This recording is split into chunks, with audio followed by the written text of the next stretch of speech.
Hello, everybody! It's your wonderful wingmate, your cruise ship captain, chatreuseproxy, ever at your service. Tonight! Well, this is going to be a run back in quite a while. And first and foremost, hello, Okamino. Always good to see you around, and thank you for the love as always. Teamfight Manager, everybody! This is a game that I touched all the way back in year one of my streaming and such, and seeing as how I'm 2 years and moving forwards now, this is a real nice treat to get to come back to this game. So, what's the occasion, Cruzy? The League of Legends World Championships are going on right now. Play-ins are going on at the moment. And, well, because it is going to be a huge game based off pit ban, draft, etc., everything like that. It's on.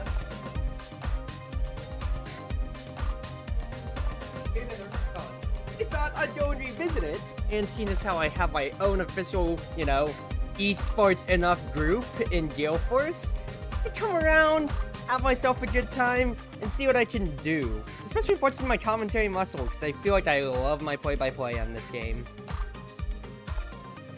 So we're just gonna chill out, have ourselves a good time, and see what I can do.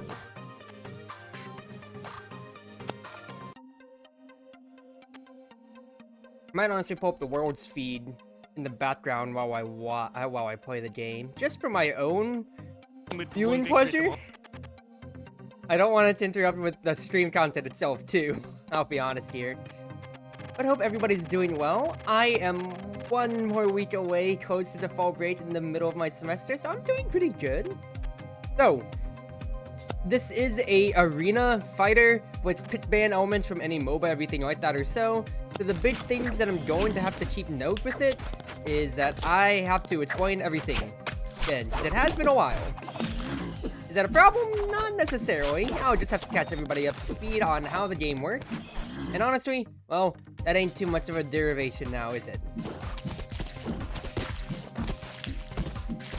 Hello, Mittens. Hope you're doing well. How are you not a mod? Mod. Mittens. Now modded. Alright. Let's do this thing. Now, last time they didn't have any of the new game settings, so we're gonna go on with this. It's been a while, but I feel like I can flex my muscle on this. I feel like insane is probably not gonna be as fun, so we'll just do hard. 4v4 is where it's at, just 2v2, 3v3 is slow. Frequent patches. Usually normal was just 2 patches, which didn't feel too good. I feel like if I want to really test myself with how much I have to really do, then yeah, I feel like if I set myself to be as chaotic as possible, it's gonna be a fun game all around, I'll be honest with you. But anyway, the power is mine. Yep, the power is going to be yours. Nice IU emote, by the way. We love the IU key in this house. Hold on, I'm trying to check my... I'm trying to check its repeater. I don't remember if it was a minute or 40 seconds for pit ban. League of Legends pit ban timer.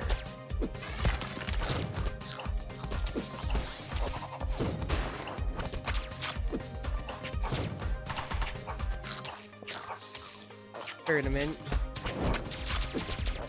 Everybody gets 30 seconds. 30 seconds and a minute finalization. Okay, 30 seconds on that. What are you playing? This is a game called Teamfight Manager, where you are the manager of a fictional esports team. You are the manager of a fictional esports team trying to take your team to the very top. And we're just going to see what we can do with it all.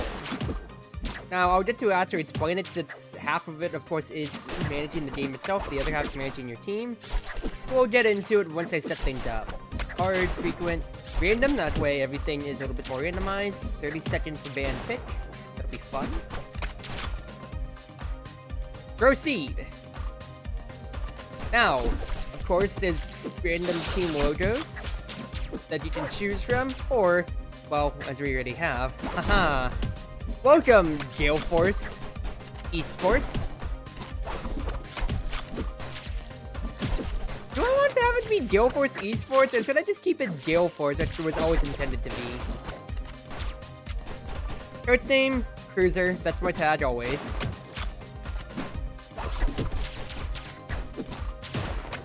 Gale Sports, not happening. I think I'll just keep it as GaleForce. Tagging on the Esports at the end really just seems tacky to me. Because it's like, I say it's like SJT. No, it was SK Telecom SK Telecom Professional Esports Team, I think it was before. And it would be so much more tacky, like Team Solo Mid Esports. Imagine if it was called that. Yeah, no, that doesn't sound as catchy. I'll just keep it GaleForce. Alright.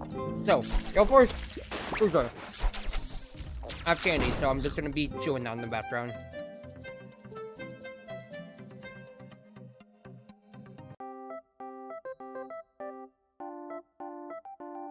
Cruiser, who holds the record for most wins, heck yeah, I'm good at the video game, sent shockwaves to the world by being appointed the Amateur League GaleForce's team head coach.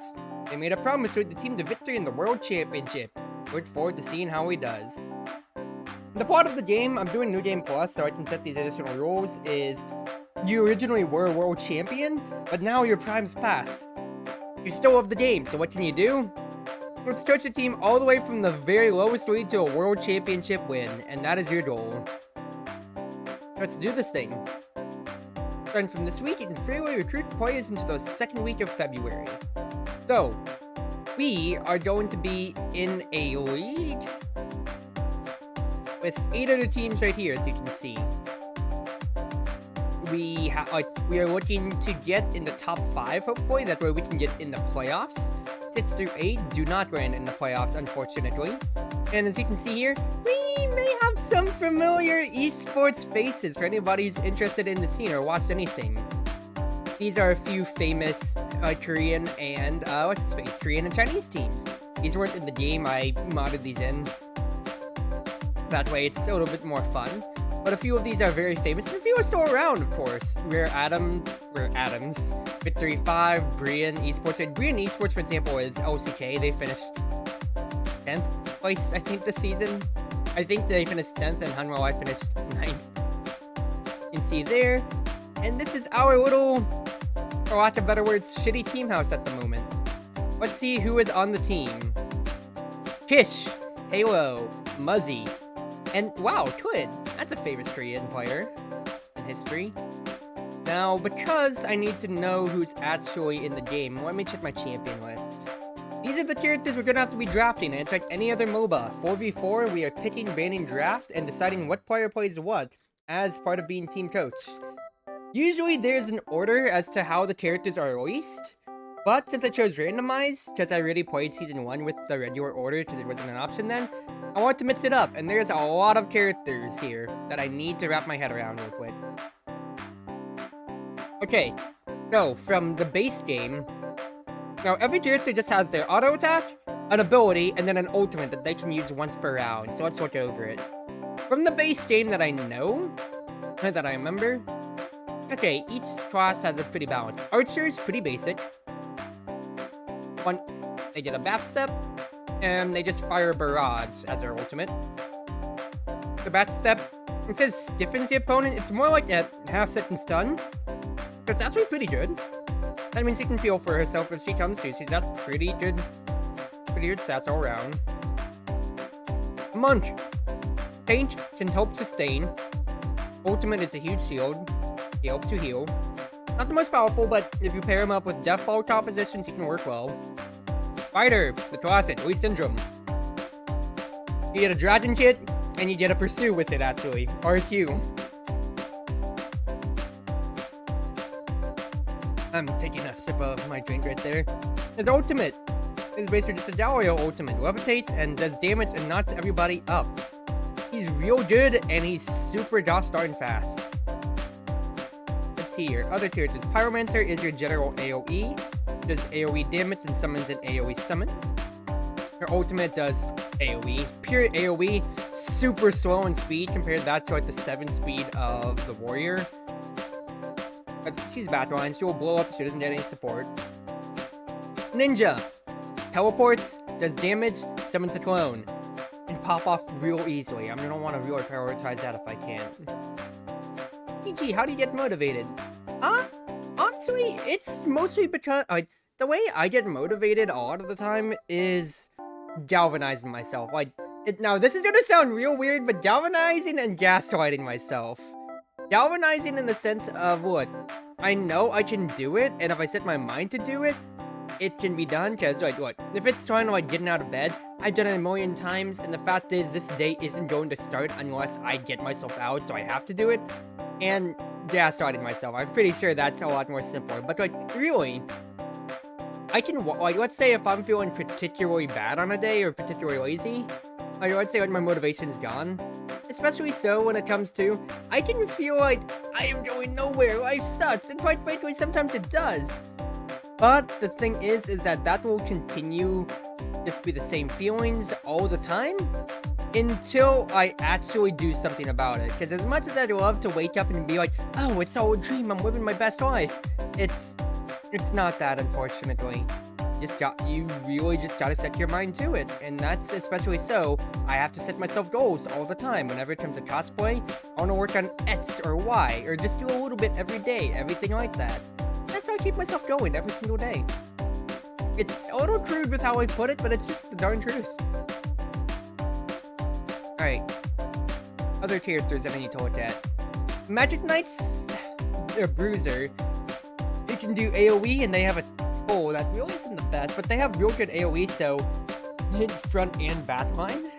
They don't have the most health, honestly. Well, 130 compared to, let's see here, Fighter, 190. Okay, yeah. Health and defense are kind of middling, but that's the point of them.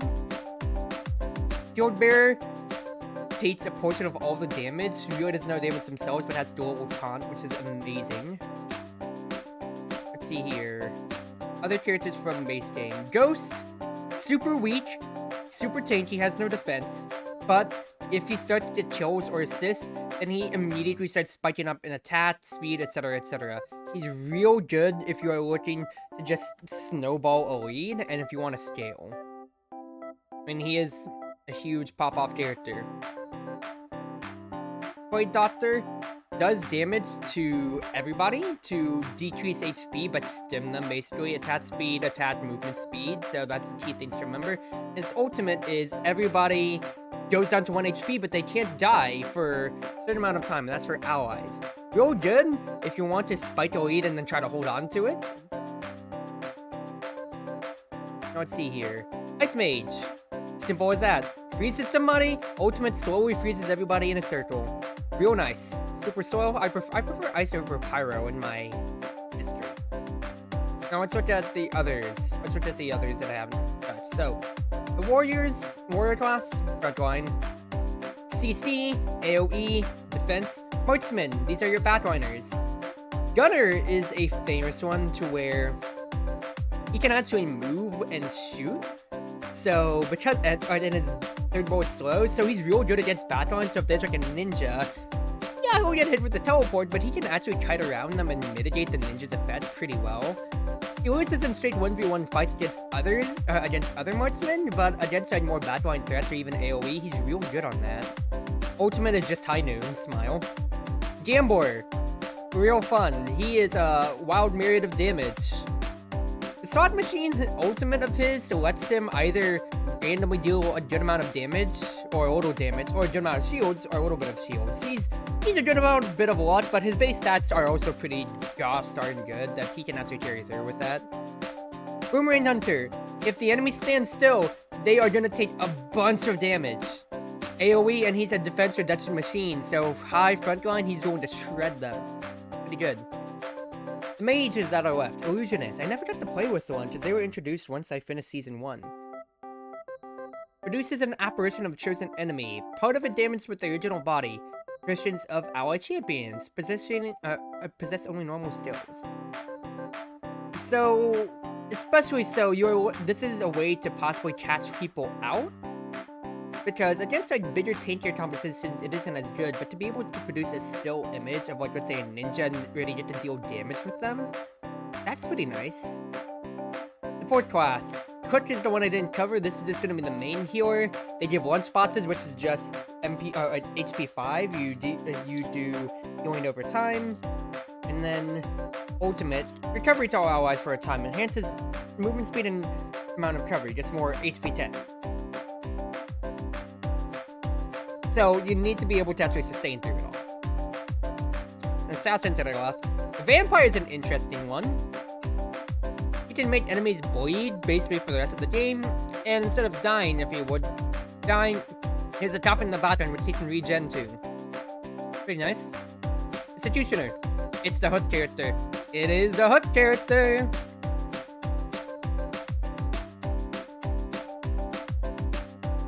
So, that's the characters, and since we have 4 players, we don't have to look at what they specialize in.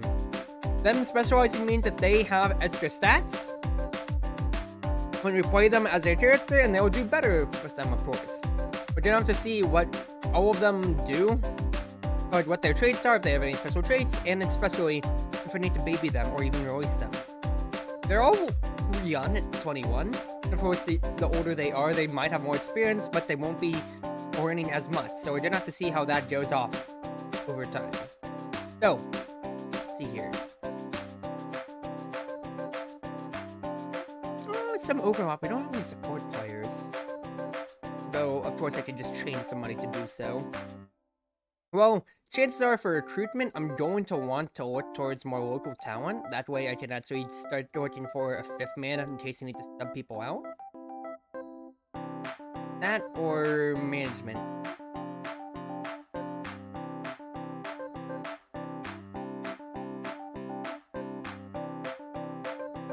That's cool. That's a lot of new stuff they introduced.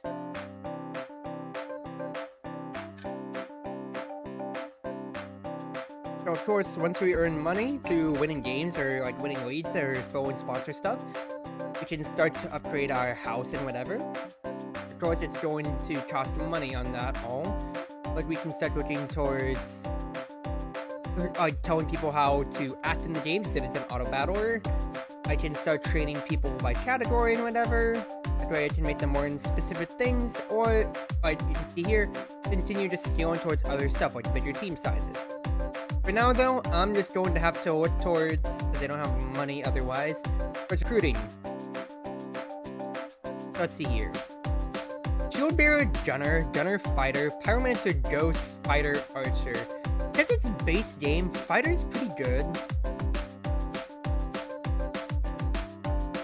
I feel like if I just start branching people out into other classes though, that'd be good.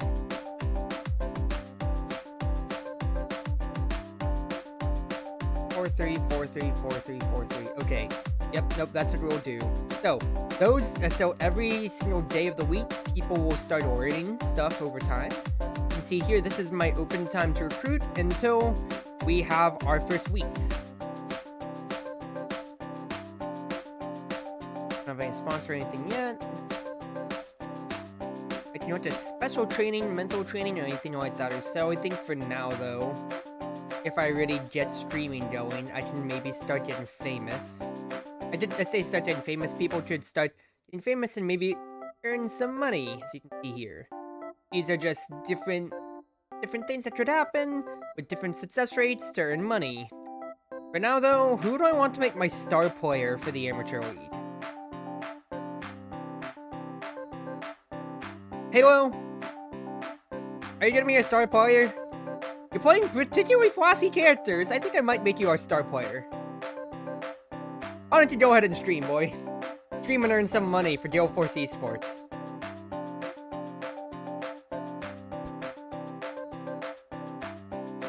And we can do one weekly activity at a time for now, so we can keep streaming, cultivating an audience, and earning more money.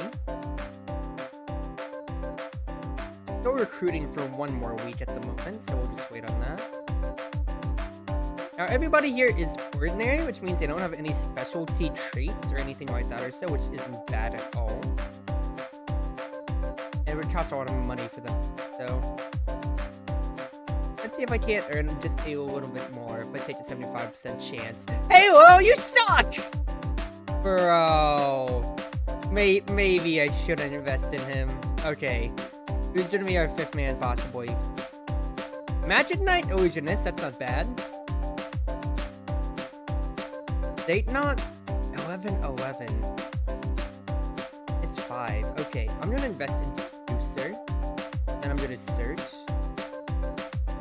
Now we have a Star Archer.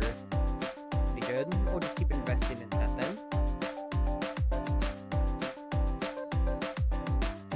I feel like having a very broad spectrum of characters known is gonna be real good for now.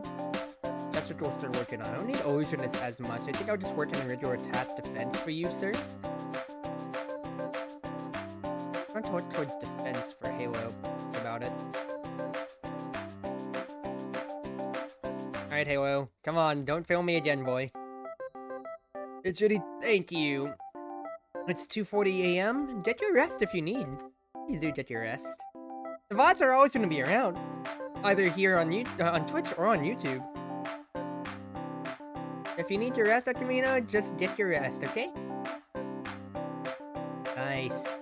More money. We still got 1 more week. I got 1 more week before Amateur League starts. Ninja Boomerang Hunter, that's real nice acquisitions. Everybody started to get some of their base stats up. Now we can look at our sponsor contract.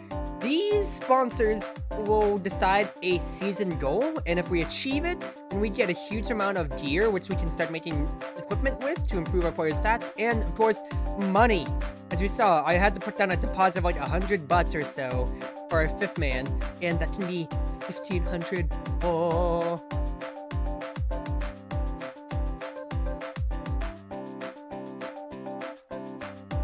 Good night, good night. Have yourself a good night, Camino. Come by again another time, of course, yeah? Great. So let me just fill my water. Okay. Prevent a losing streak of 2 in the regular season. Achieve using Ice Mage's Ghost Archer at least 9 times. That's pretty easy. 7 wins? Ugh. Win streak of 2. Super easy. Rank 3 in the final. 303 kills in regular season. Monk Illusionist Ice Mage. Achieve rank 1 in the final ranking. 2-0 3 times in regular season. I mean, the biggest bang for the buck is Uptown Bus, honestly. Just have to use them 9 times. I can accomplish that in the first 3 matches of the season. Then I get a huge deposit. The second highest. I mean, it's 30 cents more for a whole season. Nah, Uptown Bus, we are signing with you. Alright, recruitment. Ice Mage's Ghost for PSM. When HP is full, attack speed increases by 5%. Heck yeah, I'll take you, sir. Get on board. We have our 6-man roster. Ready to start running into somebody new, but I do love the Ice Mage so much so.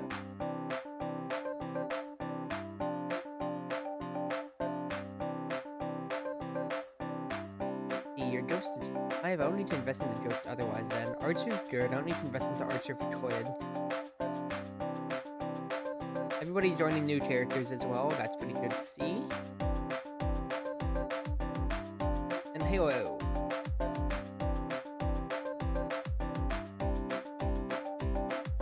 Can be our first streamer once things come around if we start winning. Alright. So, recruitment period is gonna end, meaning we can't recruit anybody else now, and I believe we might have to already decide on who we're gonna be bringing for the season, because we can't bring everybody on the bench, I don't think. You failed! You earned 1 coin, Halo! God damn it. Okay. Fine. So, as you can see right here, we need to submit who's gonna participate in the first half of the league. This would be if you have a bigger team, but actually I can register all 6, so that's actually perfect. So submit the player roster. Training wise, we got Cloyd Doctor, Ice Mage, Boomerang Hunter. Okay. In that case then, just raise your base stats then, Kish. Halo, I want you to learn Magic Knight more, but focus on Gunner more. Got Cloyd Doctor, is that not? Improving the Archer. Yeah, that'll be good.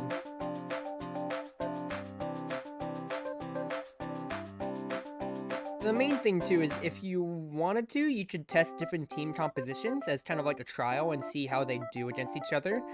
But because I've played it before and I feel like it's going to be more fun running trial by fire style, I'm just going to go straight on in and just see how we go with this. Give me 1 second.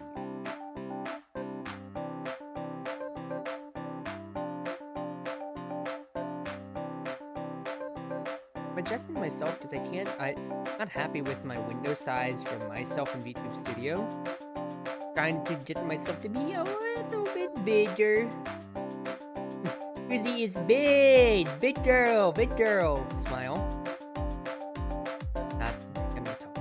Alright. So, round 1 versus Brian Esports. Let's go ahead and take a look at their players. They got 2 Point Doctors, 2 Illusionists. Any hour baby barrel surrender. That's a funny tag. A lot of the players' tags are taken from past famous esports athletes, but I haven't heard of a player named Surrender, funny enough. So since it's season 1, since it's the first match of the season, I'm not gonna know any stats about them besides what they prefer, and I'll be able to see that there anyway. So, let's take our pickup truck over to the venue.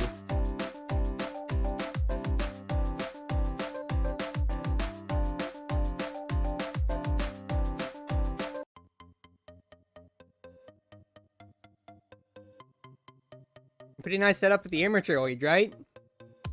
And now we get into our pit band music, which is my favorite music here. Considering that there's only 3 tracks, that's really it. But holy crap, they have traits. Up the hell.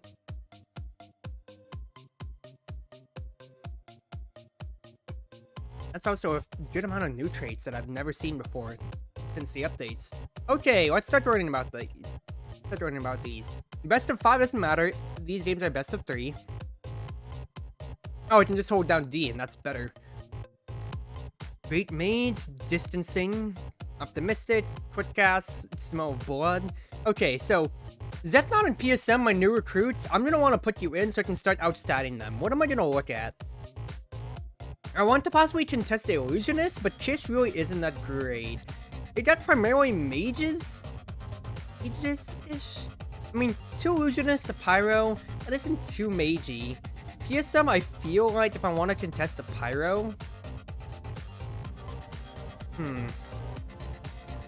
Let's see here. I feel like I want to value Fighter because Fighter's so good. Halo, I feel like Gunner Fighter's gonna be real good, so I don't know if I'm gonna even want to double up on that draft then. I think Zetnon, I can maybe try to flex Twid out for. The Archer, I don't think it's gonna be as important. PSM, I might put you in for Muzzy. I don't think Ghost is going to be as important, but Pyromancer might be, though. First game of the season, let's try it out. This is our opening roster for Game 1. Now, like at your esports, we're going to have 30 seconds to decide our pits bands. We'll go 1, 2, 1, 1, 2, 1. That is confusing. We get 1, okay, so there's 2 bans at the beginning of the game. Then we'll have to see. They ban our fighter immediately. That does not make me happy. We're red side this time. I'm gonna ban their Illusionist, so they don't get that fun. Then let's pick Ghost. They're targeting PSM. That's not good at all. Point Doctor takes out 2 of their powerful pits, so I'm gonna start with that. They are going to start with Monk. No immediate focus right there. If they want to try to out-sustain with Monk, I might immediately just look for Shield Bearer, honestly. Shield Bearer might be a good neutral pick. I think I'll go with that. I can really flex that for Kish, and then if I want to pick up somebody else more powerful, Archer does exist on the roster. Now, Vampire could be a bigger problem for the Archer because I can't reach the background, but then I can just draft Ninja into it afterwards. That, or even if they pick Vampire, I could pick Gunner instead. I'll pick Gunner, that way Halo can get their preferred character. Pyromancer, I feel like that immediately just is a ninja counter pick for me, so I can deal with them quickly. There's no taunt, there's no knight in the game. Vampire, Ice Mage, I feel like things did not pan out for their draft too much. Shield Bearer, I don't want to really focus up because that's 2 mages or so. Do I just go Executioner? I don't think I need Executioner. They're looking for burst enough. Burst enough. I have 2 damage dealers, so I just try to beat them out in pure damage.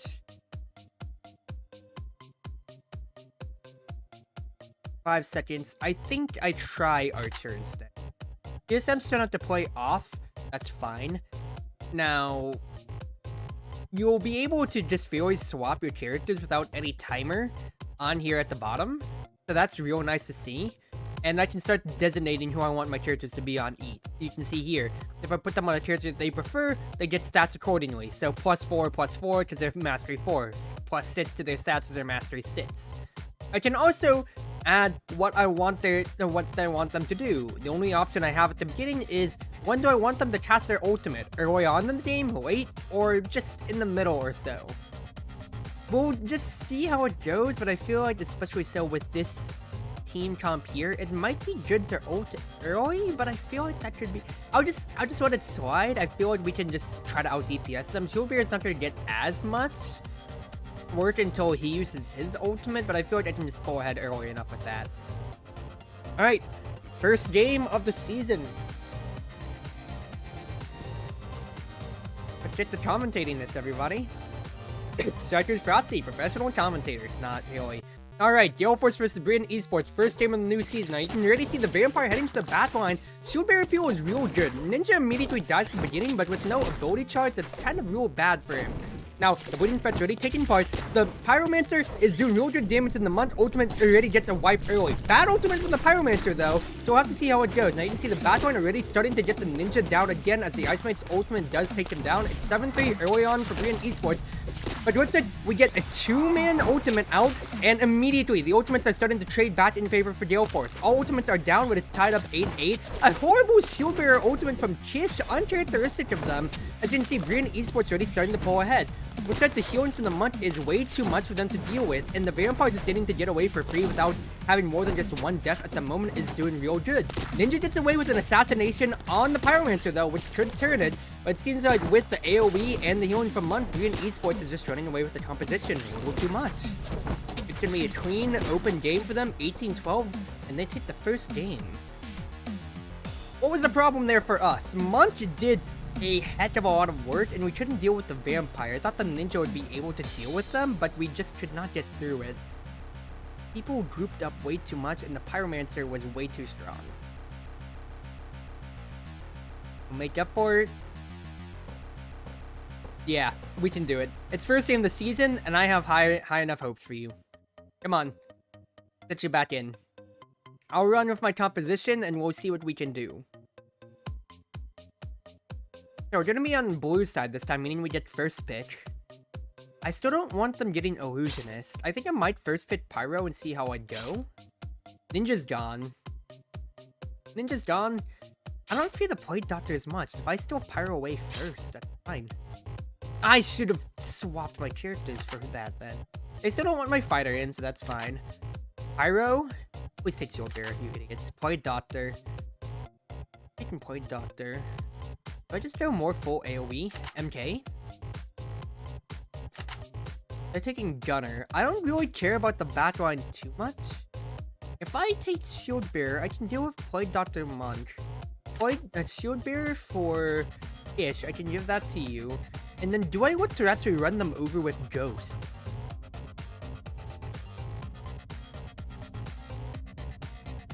Monk healing is going to be a slight bit of a problem. 50 defense, 40 defense. I think I have to go Boomerang Hunter possibly to deal with that defense. Do I go Boomerang Hunter, actually? I go Boomerang Hunter. There's a range between Boomerang Hunter and Ghost, and they're taking Ghost. I could have protected my backline better. That is a mess up on my part, I feel. It's fine, though. It's fine. What do I want out of these here? I want to use the ultimates early. That way Ghost doesn't get a chance to scale. Game 2 of GaleForce versus Brian Esports. We're gonna see right here, immediately, the compositions run at each other. The Boomerang Hunter gets a 4-man hit along with the Pyromancer. Now, the Ghost already has 1 stat, and 2 stats make that actually an assist as well. And it's already in the lead for GaleForce Esports. We're gonna have to see how it goes. Now, a 4-man ultimate quadra kill from Rainy Hour gets the lead immediately from Brian Esports. But the ults bat and a quadra kill bat from Zeltnut brings it back into GaleForce's favor. Now, how does this play into the entirety of the rest of the match? You can see the Ghost here already is at 3 stats, and he's trying to get his way more, but he does not have his team with him. He goes in alone, and that's really turning the lead into GaleForce's favor. The AoE is too strong from GaleForce, and the Boomerang Hunters didn't just get away with all the pure damage. The quadra goes back and forth, while real good for Brian Esports getting the advantage, did not let their Ghost scale at all. The damage is constantly being shredded, and despite the attack speed buffs from the Plate Doctor, the Ghost is not affected by any buffs on that end. You have to remember that. So, he is just constantly getting run over. GaleForce takes a resounding game 2. It sits to lead 25-19, and they tie the series up 1-1.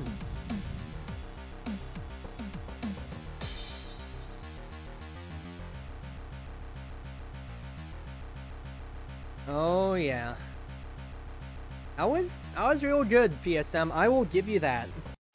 All right, your Pyromancer was good. I feel like you've done your work. I think you put Muzzy in, because Archer isn't as high of a priority pick against these guys.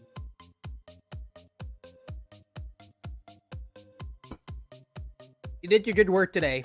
Alright, Green Esports back on blue side. They choose to ban Illusionist off their bat already. I don't want to deal with Vampire, so let's take him out of the game. No Gunner, no Monk. That's going to be my second ban. Their first pick is going to be Fighter, maybe? They're taking Archer off the bat. Okay. So they might want me to go front to bat. I'm just going to take Pyromancer and Shield Bearer immediately. It takes the biggest AoE out of the way. Now, Warrior has 40 HP. I'm going to be contesting the Archer directly up. What's the play? Ice Mage could be good. I feel like if I take Ice Mage, that's double backline. They're going to have to find a way to deal with that. Plate Doctor, Fighter, to Ghost. Plate Doctor, Fighter, Ghost. The 3 melee, possibly, or so. Would take Cook. They don't have any big way to blow me up. They have a huge attack speed, but they're pretty weak. I think I keep Cook.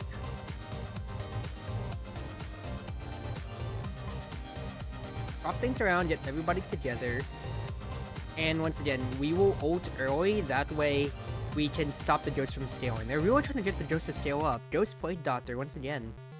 Now, the game immediately starts off. You can see the Pyromancer are going to get a lot of good benefits. And although the healing from the Cook is there, it's too much for the Shield Bearer. However, the AoE from the Double Mage backline is enough to keep them up. Now you can see, the quick ultimates gets 4 kills out, but the Pyromancer ult is enough to kill them all. And with the taunt from the Shield Bearer, that's a 3-man kill from the Ice Mage of PSM. Now, GaleForce takes a 1-kill lead. The teamfight still goes on. Could is caught out of position, or PSM caught out of position, but it's still enough damage before the Ghost can get another stat. 4 stats on the Ghost is a good amount. Shield Bearer does go down. Ice Mage being caught out again. He's gonna be away. Shield Bearer respawns just in time, is able to peel for his teammate. The Cook is able to sustain it up, and Green Esports is falling behind with 14 seconds left in the game. You can see the Ghost trying his best to do any work, but the peel is too strong. Ice Mage is able to cover for the Pyromancer, and when the Ice Mage is caught out, the Shield Bearer of Kish is able to make his way back in. Brian Esports did not get their game to worth second or third time, and GaleForce is going to take the series 2-1.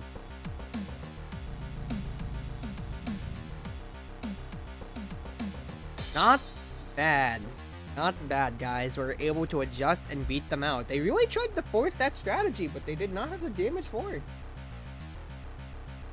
Alright, what did I learn into this season? AoE is still king. Pyromancer is still pretty powerful. Ice Mage peel is real good. What else did I learn? Ghost, I don't think we have the resources to really pop him off yet, unless it's a super squishy comp. And there isn't too many squishy targets in this composition that aren't pure mages. Now we get 150 for that, which is pretty good. Let's check the sponsor requirements. I'm just curious right now. Sponsor. 2 times. Yeah, that's gonna be a real easy one. Now, we're gonna go against LNG Esports next. They have 3 cuts. 3 cuts, 2 archers. It seems like Vampire is being picked pretty well right. Let's check champion statistics. Cook, Boomerang Hunter. Now, let me look at band pick rate. Who has really not been picked? Executioner, not really. Boomerang Hunter, I picked them once. Otherwise, Monk is pretty high up there. That's fair. Pyro, I get. Vampire, I feel like it's really hard to deal with Vampire right now, so I understand that entirely. Because your backgrounds are Ghost and Ninja for Assassins, or Illusionist too, but Illusionist doesn't help with Vampire. Fair. Alright. Let's do this thing. Game number 2 of LNG. Match number 2 against LNG Esports.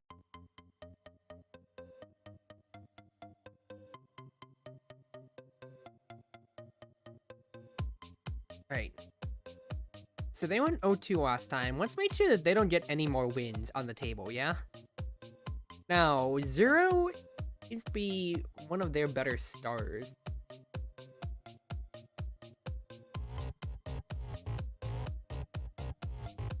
What am I looking for here? I can try to steal the Ice Mage away from them, so PSM.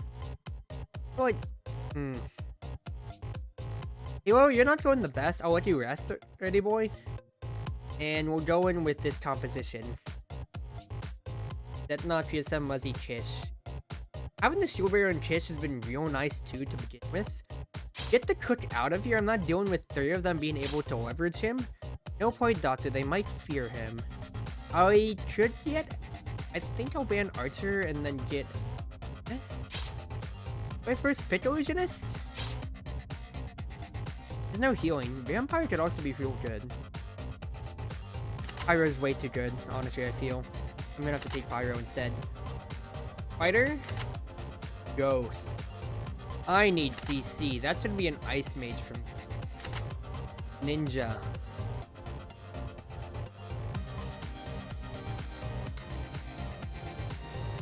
Oh, this is weird.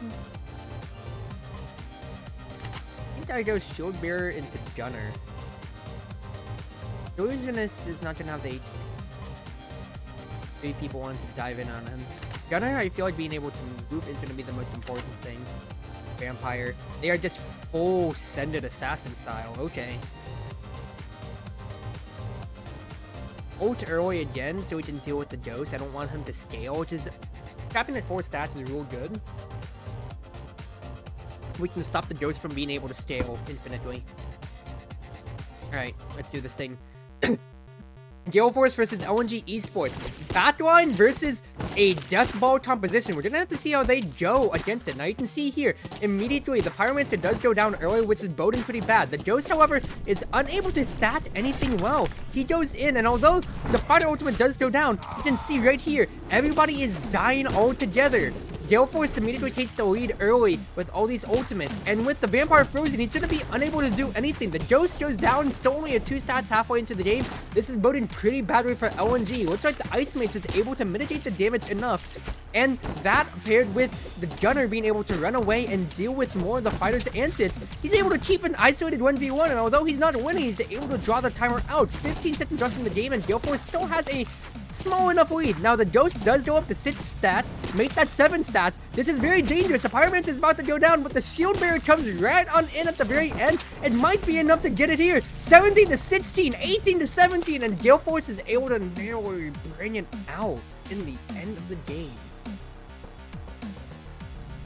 Oh, Ghost composition's always the Ghost Vampire.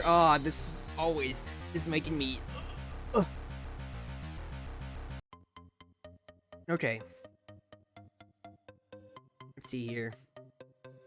Shield Bearer is doing the Ghost. You are feeling motivated and you get +8 to it. Alright, I'm looking at Ghost then. If you don't get banned away, I'll pick Ghost.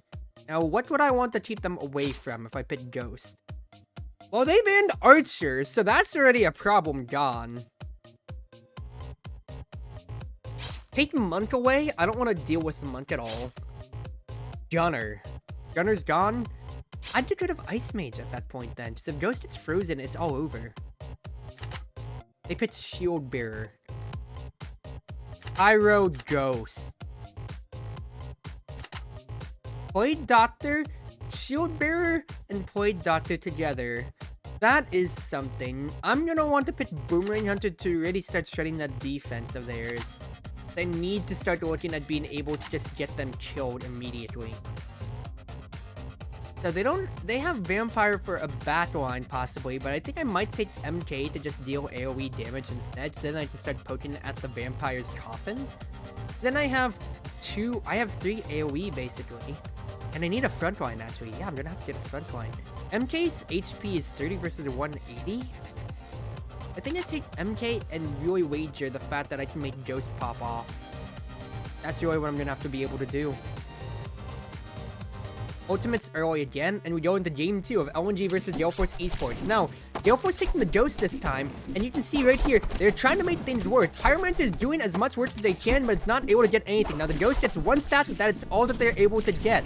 Now, Pyromancer ultimate comes down, and although the fighter does stun 2 of them, you can see the Blade Doctor ultimate now takes it out for LNG, and they're just looking to scale as best as they can. It's way too much for GaleForce, who are down 10 kills now, and this death ball is way too much for them. Now, the Boomerang Hunter is at 1 health, and looks like the fighter's just going to be able to deal with that way too well. The Ghost is doing what they can, but without a stable enough front line, this death ball is way too much. Nothing that GaleForce is going to be able to do is going to stop this lead that they have. Down 12 points, down 14 points. It would start to be too much, and the Ghost just does not have the resources to be able to pop off the way they want them to. 4 stats at the end of the game, makes that 6. It's not enough.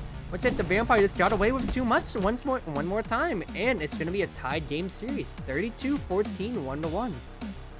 I should not have trusted the Ghost.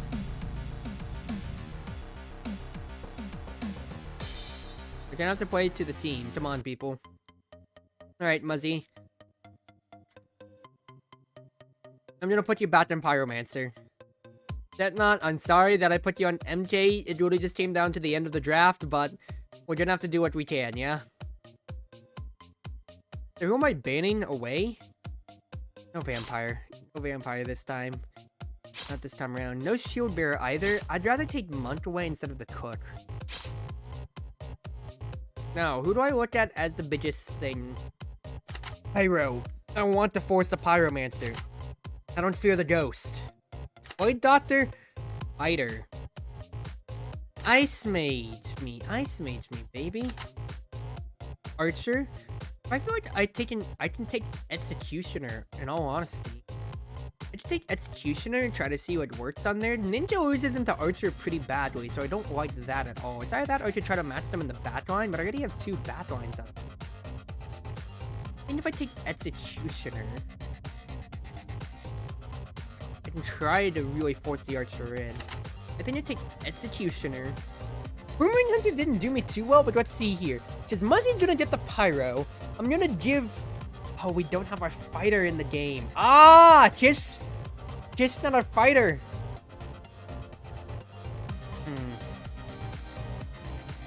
Wait, Doctor. Not gonna be able to steal at all, because the Ghost is not the best fit into that. I think I just... Backline. I'm gonna go Gambler. Risking it all last game. They're taking Ghost. Alright, they want to run us over. They really want to run us over. Early ultimates again. We are looking to try to get things going. I'm gonna put Zetnot on the Executioner. That way he has better defensive stats. And we are gonna go into this. No preferred characters. They didn't put the Archer on one of their preferred, but I guess they're trying to really just get the Piercing Spear effect on 0. So, game 3 of GaleForce versus LNG Esports. Let's do this thing.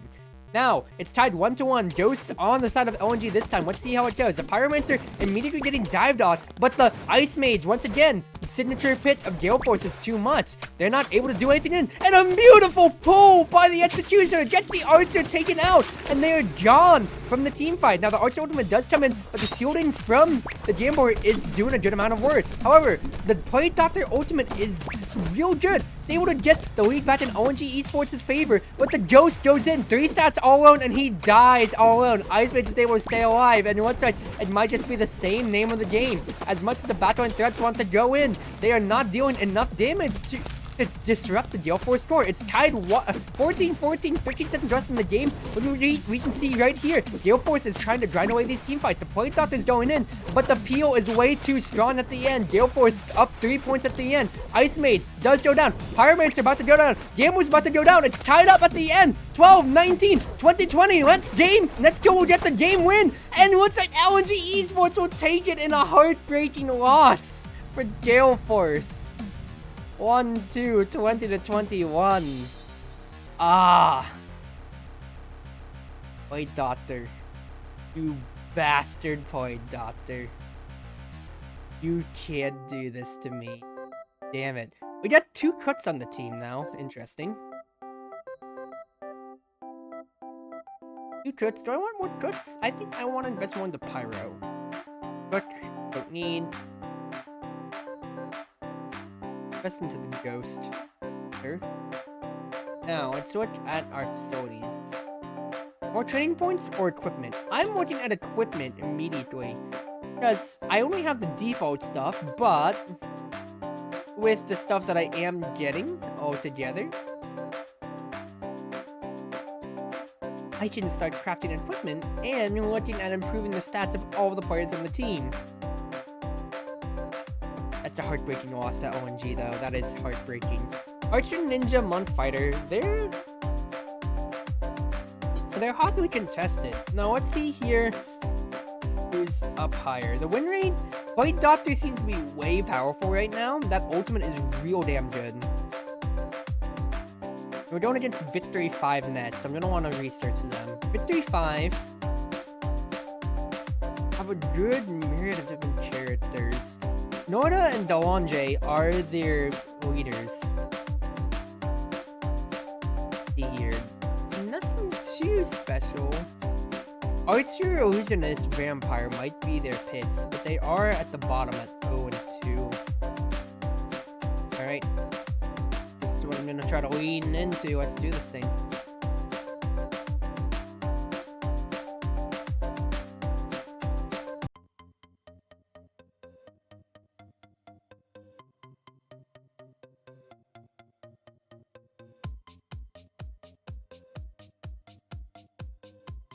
Alright, Kiss, you are feeling amazing, which is real good. Try to contest the Archer away from them, but I don't know how high priority that is. Halo, you're still feeling pretty bad, so I'll keep you on the bench for now. Do I put Twid back on to try to take advantage of the Fighter?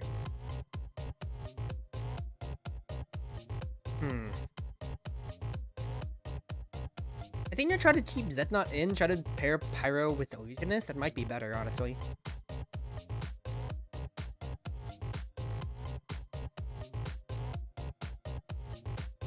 Now let's try this. So, who am I looking to ban from them? I hate fighting Vampire. I think that just might be a perma. No Point Doctor. I will gladly say yes to No Point Doctor for the season, if that's how you want to feel about it. I think I'd take Ice Mage off and then play towards Fighter Illusionist, possibly. If I'm playing towards that, what am I looking towards next? Executioner should be off the table next. They do have an Etsy. An Iron Body makes it annoying to deal with. No Pyromancer, right? Well, they're just taking that right off. In that case, then, no Pyro means I will spec in the Shield Bearer. See what they pick up. Monk is their first pitch. Gunner is their second.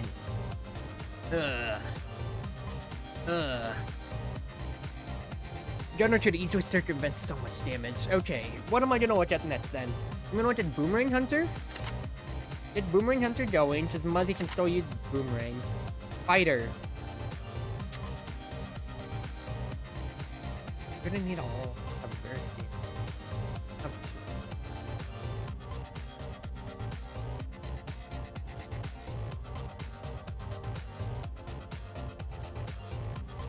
Illusionist might be good. Yeah, it's still AoE. I think I take Illusionist. Illusionist would be next up, and then I think I take MK. Do I take MJ?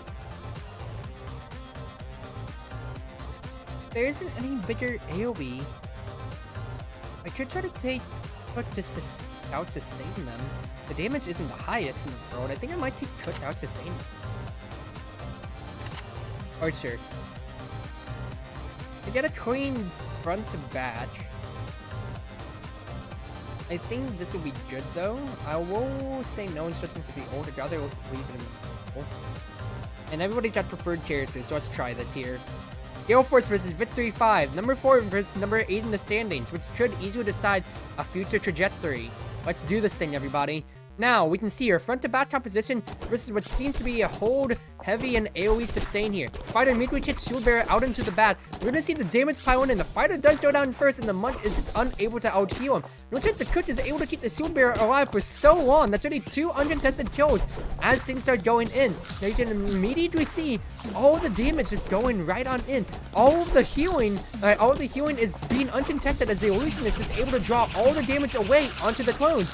Boomerang Hunter gets 4 kills altogether, and although Victory 5 is able to get a triple kill back from the gunner on their own end, it seems to be almost moot. 8-5 right now, and it is looking so bad for Victory 5's chances. The illusionist clones are drawing so much attention away from the gunner and the archer that they are unable to do anything much else at the end. You can see here, as much as they can get away from it, the Cook is just doing so much work. 1300 healing is too much for Victory 5, and they cannot out-sustain it. GaleForce will take a sound and solid victory, 12-6 for Game 1.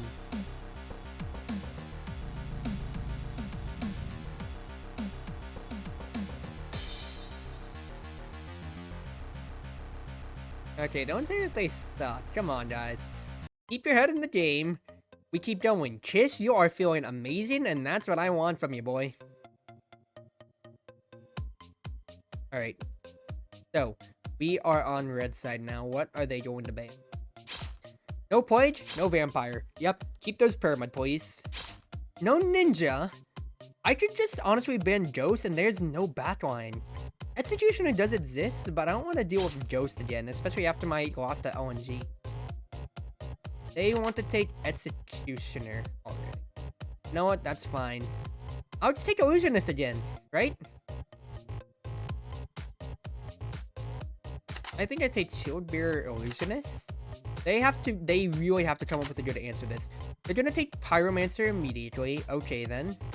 In that case, I think my next answer will be Ice Mage. Tops? Yes. Oh, I go Archer. I go Archer to start disrupting them. Monk. Gunner. I'm gonna be taking so much damage.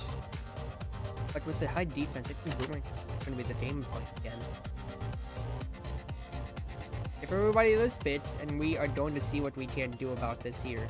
Now, Game 2. Now you can see right here, Victory 5, trying to go in with more AoE and trying to out-sustain with the monk again. Immediately, a pull gets the archer back into the contention, but the death ball is way too much. The Pyromancer is able to live, and you can see the archer getting pulled right back in by the Executioner. Victory 5 does take a stable lead to begin with, and you can see right here, the Pyromancer is getting free reign with no backline options on the table. That is way too much damage for GaleForce to deal with. You can see here, 2 kills comes out from the gunner, and the Monk's ultimate also does start to come out. Now, all together, looks like the Boomerang Hunter's ultimate gets cancelled, and Victory 5 has a 4-man lead at the beginning with the Illusionist unable to do much else.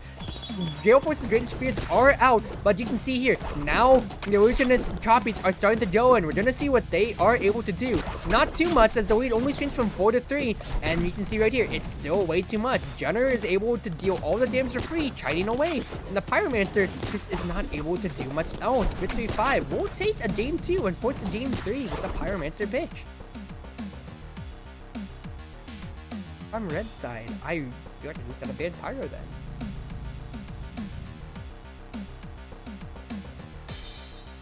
All right, Kiss. But I'll make it. I'll let you be proactive, okay, boy? You're feeling good. I feel like this is a good base roster to work off of. We can try to do this thing, honestly. Don't know Vampire. If they point Point Doctor, that is 1000% fine with me. It's good. Oh, just no point. No point at all. No Ninja. No backline. No backline threats. I mean, it's just Ghost, but nothing too much else. Archer being picked. Executioner being picked. Got to do. Okay, what's gonna be the play then? I had to deal with the Executioner last time.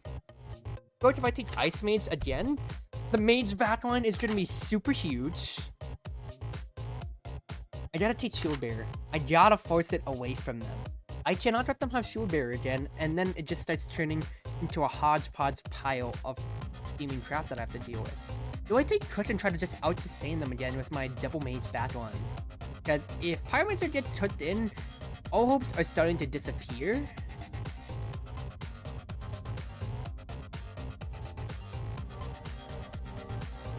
I take Cook. I'm running game 1 again. Taking Illusionist. Okay. Now, get everybody on their preferred characters, and I would like to use your ultimates early, people. Get our lead going early. Now, GaleForce. Delandre is a famous clutch hitter. We're gonna have to see what we can do with it in game number 3. Now you can see here, Death Ball immediately starts to go out, and the Pyromancer does get a few good hits early, but with a hook in, this is looking very dangerous for GaleForce immediately. However, the Pyromancer is able to get a little bit away, and immediately the Shield Bearer pick does get them back in. The Cook is able to sustain the entirety of GaleForce as they start to try to grind out the competition. They're ahead 2 kills at the beginning. We're gonna have to see what happens, especially after Victory 5 uses their own ultimates. Now, the Cook left all on their own. Archer ultimate comes out. You can see the Illusionist ultimate now out as well. It's gonna be way too much for the Pyromancer to deal with, and Victory 5 is just starting to run away with it. The fighter knocks away the Shield Bearer. He's not gonna get the healing of the Cook in time, and it's just gonna be a massacre. GaleForce is down 6 points with 15 seconds left in the game. I don't see how they will be able to run away with this now. The double backline is not enough, as the Archer has had a perfect clean game so far, and there's just not enough for GaleForce to deal with. They will fall down 1-2 in the season, and Victory 5 picks up their first victory, 9-15. I can't force it like I used to. I'm gonna really have to think about like that execution in that one. That is annoying. Okay, new patch came in. Let's see who got buffed. Boomerang Hunter getting buffed is huge. Gamer's attack speed going up to 1 a second. That is pretty important. That is pretty important. I feel like that's gonna put them on the meta block once again. Oh, I tuned out. Let me go back to message box. Imagine not getting buffed. That's pretty nice. Peace of mind. Pyromancer's cooldown got nerfed. I feel like Pyromancer is still gonna be fine. Illusionist's attack being cut by a 1/3 is huge. Fighter defense being cut by a 1/4 is huge. Blade Doctor and Vampire's health. Oh my goodness gracious. I don't know how much sustain they will really have in the coming days then. I feel like Blade Doctor is still gonna be pretty good. That's still a lot of health. Vampire took a big hit. I feel like he's not gonna be first bit now, but he's still gonna be strong. Monk. Oh, that's pretty dead in the water, I feel. Honestly, though. Let's see what we got. A choke for +2 attack for everybody? Yeah, I'll take that. We'll craft again. And I'm gonna see what we have. Now, a sponsor, I have 7 times, and then we'll be able to start improving the facility from there on. Probably getting the strategy distance is gonna be huge, honestly. That and training points, of course, as well. Alright, Thundertalk Gaming is our next competition. Pyro played Fighter Gunner. Star player, Ming, who likes Pyro. Copy that. Where are they right now? They're ahead of us. They're 1-2 as well. Not the worst thing ever, but I feel like we can do this.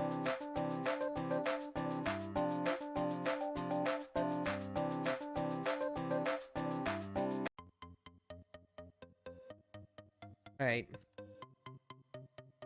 So, how's everybody feeling?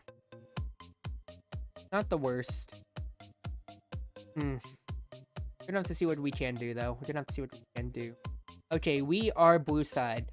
What's the biggest... No, they are blue side. We're red side. They banned Pyro away from us immediately. I feel like Play Doctor, especially with 3 of them being able to play him, is still a big enough threat, and I don't want to deal with it.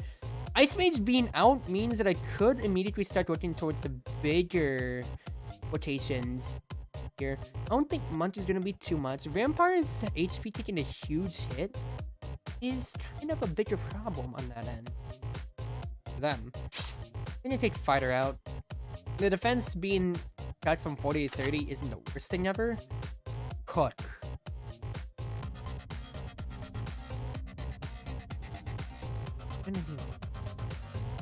I'm really gonna need damage. I think I take MK? Do I take Archer? Do I take Archer? We're gonna have to grind this out. MK and Shield Bearer are gonna be my first picks. I'm defaulting back to my Shield Bearer because I love it so much. I think I go Archer then, possibly. Because Ninja, I don't know about them. Because the Gunner is just gonna be able to move away from the Ninja well enough. Even though that is 8.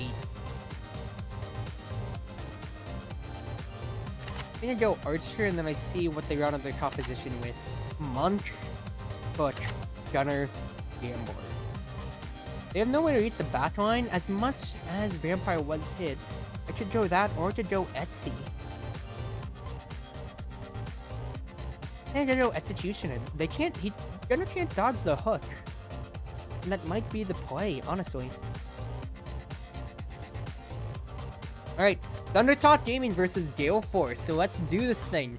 This is a fight for 4th place in the lead right now, and you can see the death ball composition is going all together. However, the healing, double healing may be good. Looks like the Shield Bearer being able to soak up as much damage as possible is going to be huge for GaleForce, as their backline is able to start dealing with things. Archer does not take the hit. The Shield Bearer blocks it. Amazing play from Kish. And although the ultimates are starting to come out from Thundertalk Gaming, we still have all the ultimates coming back from GaleForce. That's going to be 6 kill difference as the ultimates start to come out. Now you can see that's immediately a team wipe from GaleForce as Thundertalk is completely destroyed. The healing is pretty good, but the Monk does go down. A beautiful hook in gets the Jamor, and GaleForce wants to tie up the score. The Cook does stay alive though, and the Magic Knight does go down. It's a 4v2 team fight with Thundertalk ahead with 3. Now you can see the Monk gets hooked in.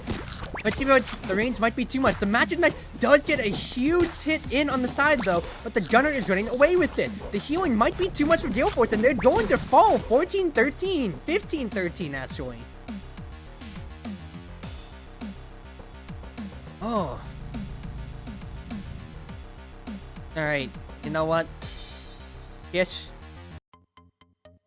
I might have to trust him in the Gunner pit. It's either that or I take Twid and we go Fighter style. And honestly, that might be it. I think we go Twid and we try to lean into the Fighter pitch. This is way too much. I still don't like the Point Doctor. I'd rather keep him. Well, I could have done Point Doctor with the Fighter, possibly. I don't know. No Pyro. Okay, in that case then, I feel like high priority is just gonna be the Fighter. Give Fighter to Quid, and we're gonna try to pop off with it. Magic Knight is their first pick. Monk is their second. That decreases my want for a Vampire. A Ninja? Not high on the list. No AoE means that their tankiness is gonna be a bigger problem. MK doing more damage than Archer. It's so...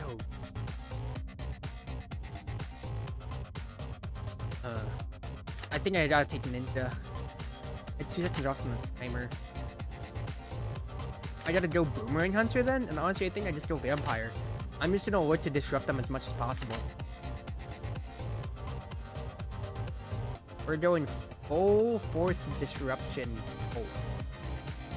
Honestly. Ultimates, I want to say use them early, and we try to galvanize a lead from here.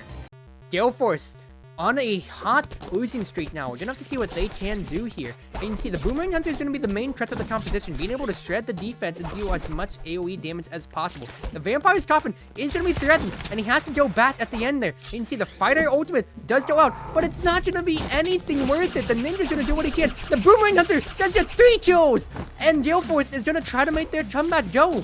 But GaleForce's But GaleForce's crazy composition is not going to be enough. There's way too much on all angles that GaleForce cannot deal with. Shield Bear soaks up all the damage, and as much as the Boomerang Hunter is trying to do, looks like the defense is way too much. Thundertalk is just going to take it a resounding game, and I just want to surrender at this point. GaleForce down 10, 11, gonna be 12 points soon enough. The Vampire does not look like the pitch to be, and without their AoE, looks like they are just getting muscled out in all aspects. Unfortunate. They fall 2-0 against Thundertalk and are gonna fall in the bottom half of the league. Ah, that's frustrating.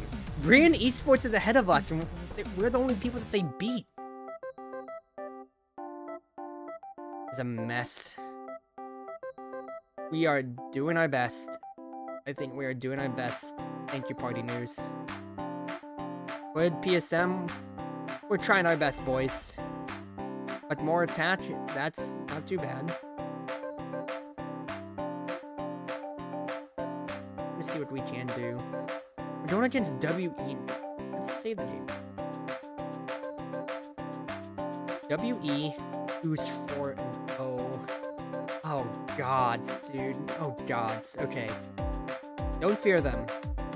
Blade, Fighter, Vamp, Monk.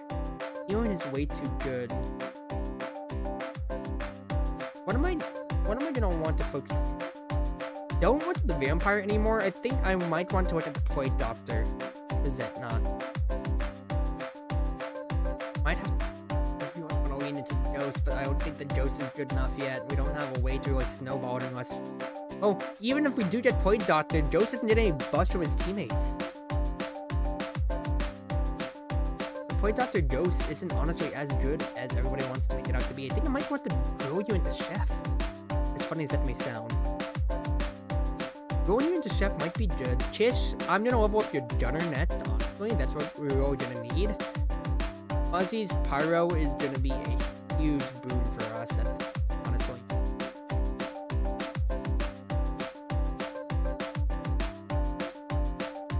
I buy 40 training points? Yes, please.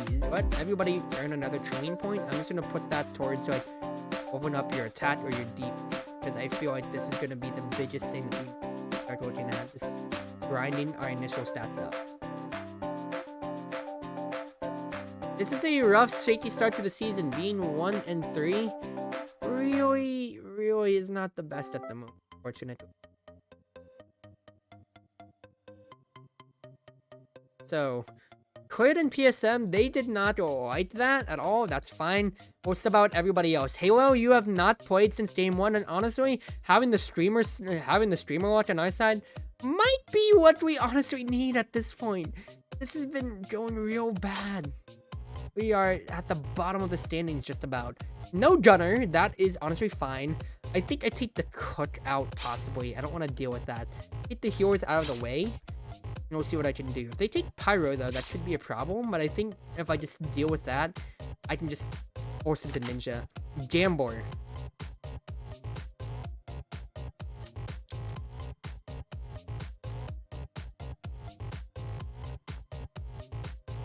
I think Plague Fighter is going to be a good deal.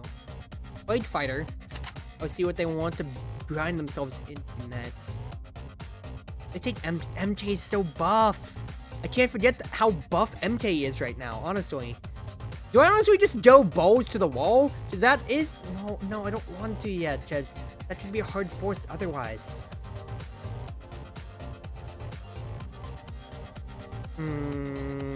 Archer. I go stable. I'm just gonna try to stabilize right now. Shield Bearer, yeah.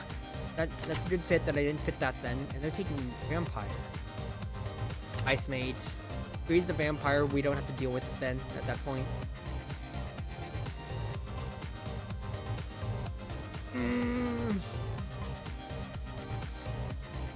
I think early ultimates will get us a way to get into this game, but we are fighting a uphill battle. WE versus GaleForce. as we're gonna see what they can do. Now you can immediately see the vampire trying to do the best that he can. He has to return to his coffin. That's gonna be early kills from Team WE. The shield bearer does go down. You can see the archer having to deal with the vampire. He does force it out, and with this OE ultimate, that's immediately gonna be the problems there. However, the Point Doctor ultimate is a flub. It does not go out. Now it does finally go out, and GaleForce wants to take this to the bait and bat. The shooting from the Gambler is amazing though, and they're able to take it all back. You can see right there, all of the damage that GaleForce is trying to get off the Point Doctor comes out to be a moot point. However, the vampire does go down, and it's a very close game one. The main Magic Knight ability does go out, and that is huge damage coming out altogether. Looks like the Point Doctor is not going to be dealing enough damage for GaleForce to really do much else on it. Gambler is trying to get back. He does get into the shield bearer's waking arms. WE is pulling way far ahead, and it's not going to be enough. Looks like the Gambler paid off in the end, and WE is going to take a resounding game one, 9 points ahead of GaleForce.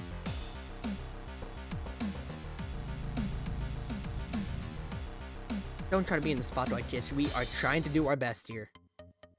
Everybody's feeling the burn. They want to take this. They want this, and everybody knows it. What do we take out? No healing. I still think we just stick with no healing.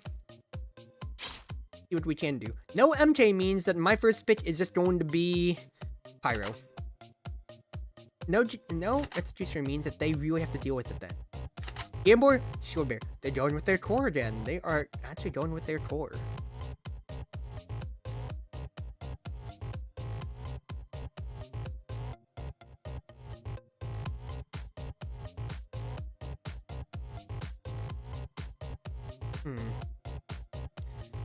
Try to take Archer again. I don't think that's as good. Illusionist could be a thing, in all honesty. I take Gunner. I'm gonna take Gunner on this. I have two backgrounds at the moment. They have Archer now. That disincentivizes the Ninja pick. I should take Fighter instead. Try to really force it out from them. But I have no frontline yet. If I go Point Doctor, what are my chances of killing them? Shield Bearer is gonna take a good amount of damage, which makes me not really want to. Nerf Point Doctor really isn't the best.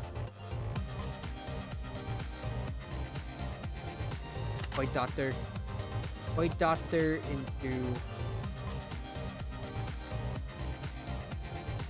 Illusionist. If they want double backline, I'm gonna give them the Illusionist, that way they have to deal with it.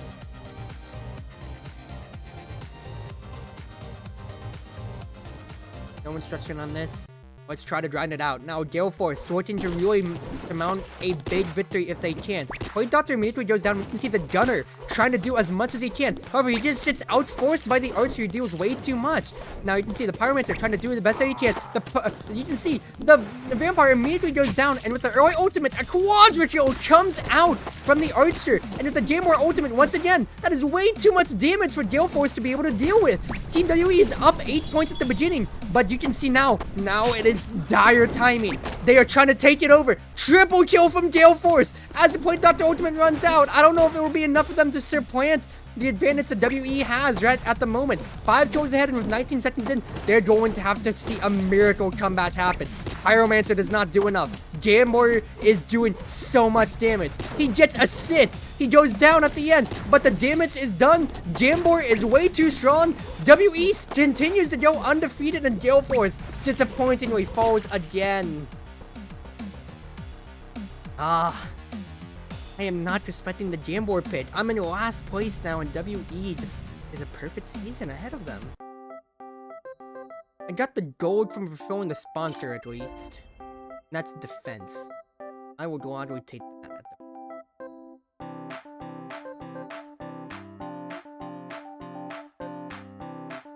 the... this is so disappointing. I am not doing good. Okay, I need to reanalyze everything.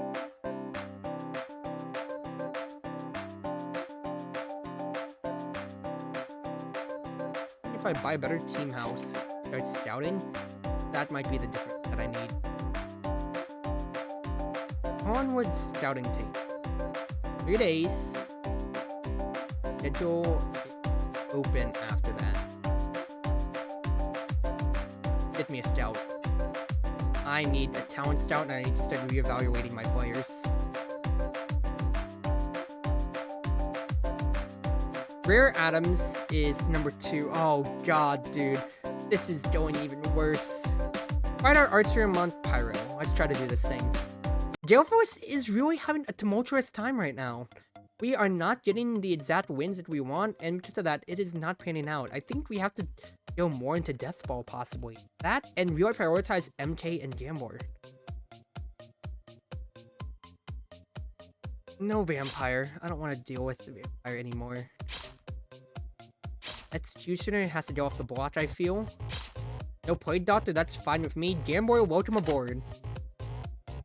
Gambler Esports? Gambler Esports. They're taking a Cook. Are they gonna go double healer? They're taking Shield Bearer then. I think I have to keep saying no Pyro. I don't want to force the Pyromancer. But is that gonna be it? So good. Boomerang Hunter, I think, might be it then. They take Pyro in response. I take Ninja. I feel like in that case then, I take Ninja. Ghost Ninja is a horrible composition. Then I take Fighter. And their defense is going to sting me. And they go double healer. I feel like if I want to find a win, I'm gonna have to go in their back line possibly.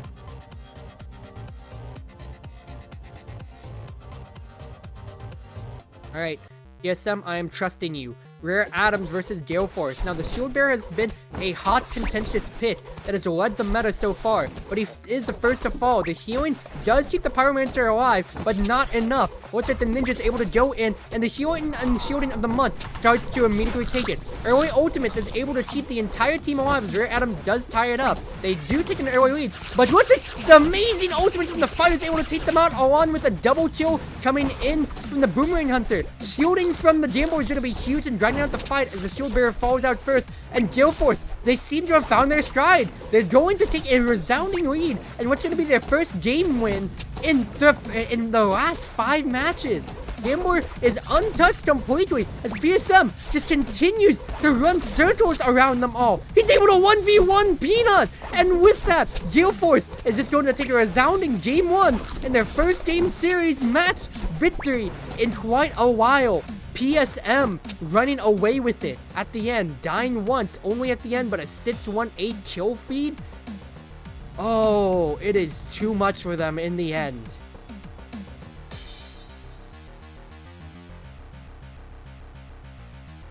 Focused up on PSM, but he really knocked it out of the park for us. Let's go, GaleForce. That's what I like to see, boys. That is exactly what I like to see.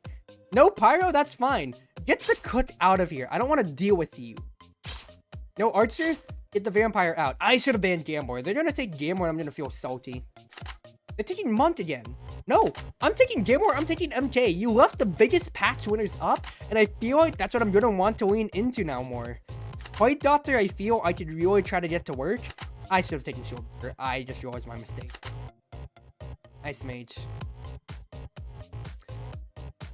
I think you take Boomerang again. Be frontline.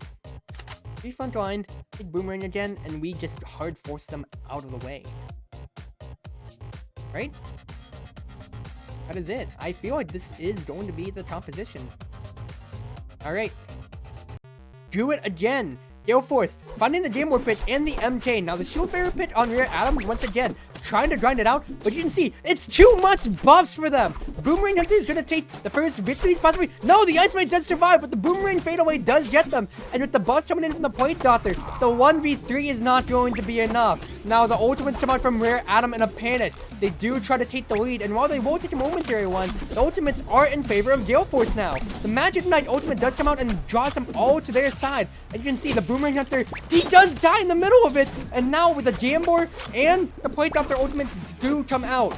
GaleForce takes a resounding lead with this now. They are up 3 points as the team fight starts to fade away. Boomerang Hunter's doing the best that he can, but he gets hooked in. It's going to be it. The game's going to come out a lot closer as you might think. But the Magic Knight, it does so much damage.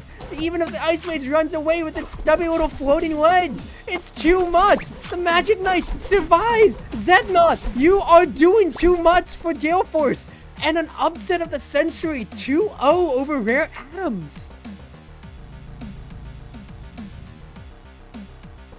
I have read the meta, and we are going to take the world by storm, everybody.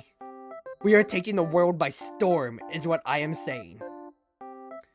Ultra Prime, I'm going to surpass you, sir. Prepare to be a 3-4 record. What are you? Monk, Vampire, Cook, Plague. Well, considering I don't want any healers in the meta, you are getting out of here. Y'all are feeling pretty bad too. Ooh, this is even better. TSM, you aren't feeling the best, but I feel like I gotta play you in, dude. You might be burning out, but I need you in. I need you in. Get the Vampire out of here. I feel like that's gonna be the bigger problem. Or Executioner too. No Pyro means I think I want to take Magic Knight first. Magic Knight's gonna be the higher pit than Gambor, I think, in the current meta. Void Doctor, I take Gambor. Monk. They're really trying this again, huh? Boomerang Hunter? And Fighter again, right? Or I could...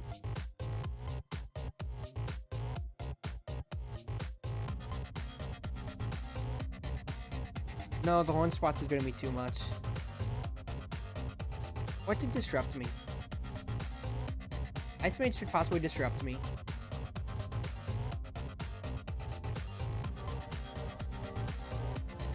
Go Ice Mage. That's more of a counter pick more than anything. Fighter. Fighter kicks away the MK, but that's not going to be a concern at all. You're Boomerang Hunter the Kish. I want GSM back on Ice Mage and Halo on MK. I forgot you like MK. Oh, baby. Ultra Prime, you're feeling bad, prepare to feel even worse. Now, everybody starts running in. However, looks like the HP is going to be a detriment. The Cook is unable to heal them out. And with the freeze from the Ice Mage, that's an immediate team wipe. 5-0 unanswered. The Monk tries to make a play on himself as the Fighter goes in. Now you can see, immediately, the Force is going to go in. The Lunchbox is going to get... all of GaleForce immediately wiped. As you can see, all the ults coming in. But a beautiful quadra kill from GaleForce's own Kish gets them back in the lead. And with the Magic Knight drawing the enemies in and away from Zetnot, that's going to be an even bigger lead supplanted. The Fighter runs in. He tries to get Zetnot, but the freeze from PSM is way too much. You are a god at peel for your team. And with 14 seconds left in the game, I don't think Ultra Prime's going to be able to come back from this. Cook tries his best. Point Doctor staying alive, but it's not going to be enough. Munch comes in to peel, but with the amount of damage coming out, it is all said and done. GaleForce is going to take game 1, and looks like, after a good boot camp, they want to turn back their side of the season.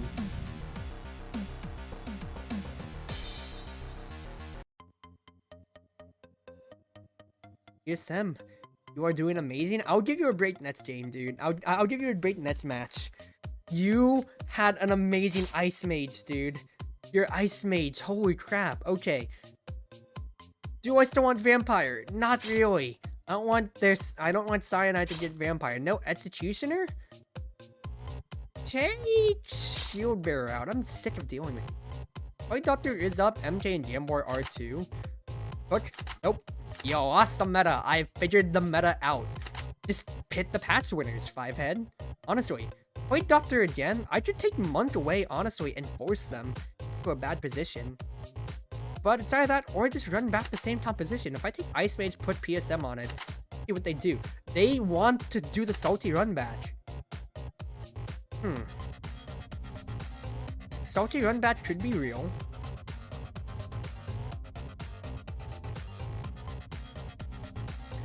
It's changed to Pyromancer because I banned Shield.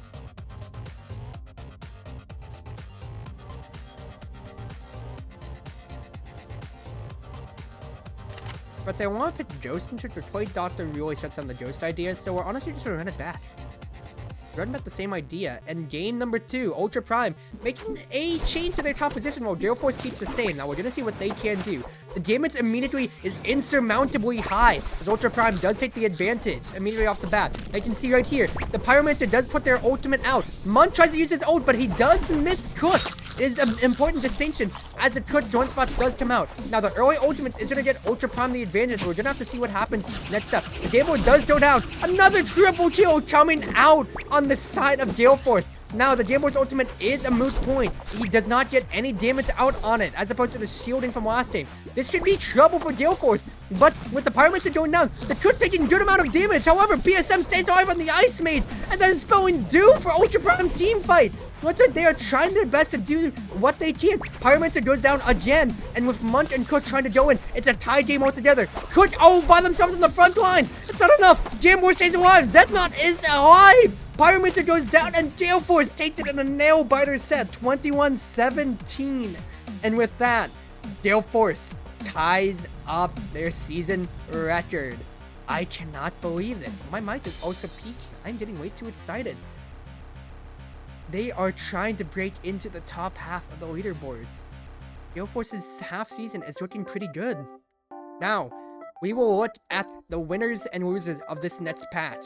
Swordsman. Release Day Swordsman. Oh, baby. Swordsman, the god himself, has arrived to Teamfight Manager.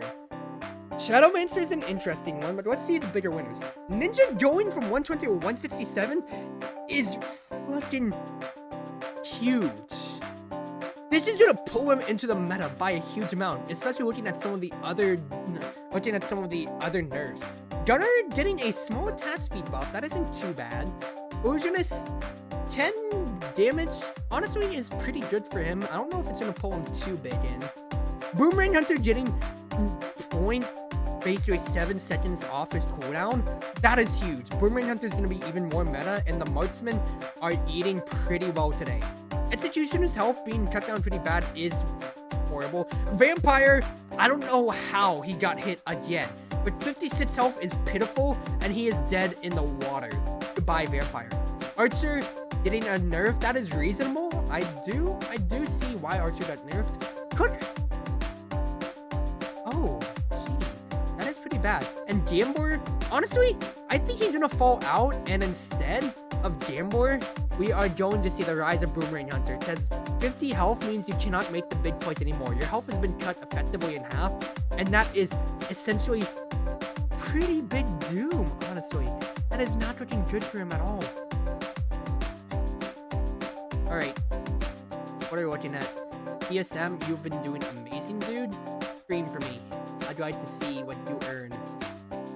More money? I will gladly take that. Now, facility improvement. What am I looking at here? More training points? I feel like that's going to be the best thing for everybody, and we are going to do what we can here. Kish, your Boomerang Hunter should be good. I feel like I could raise your Gunner up as well. PSM. New champion. Start learning them. Halo. Please invest your points into Magic Knight. You are doing it. Oh, that's just put you into Gunner. That's not... Archer did take a hit. I'll just start raising your stats. Boy and Oopsie on Illusion. Quid! Quid. Attack up. Muzzy. Defense up? Wasn't the Pyro more into Boomerang? I want this Boomerang Hunter to be a... Renewal for the season is 600, 700. I'll have to see what I can do on that after.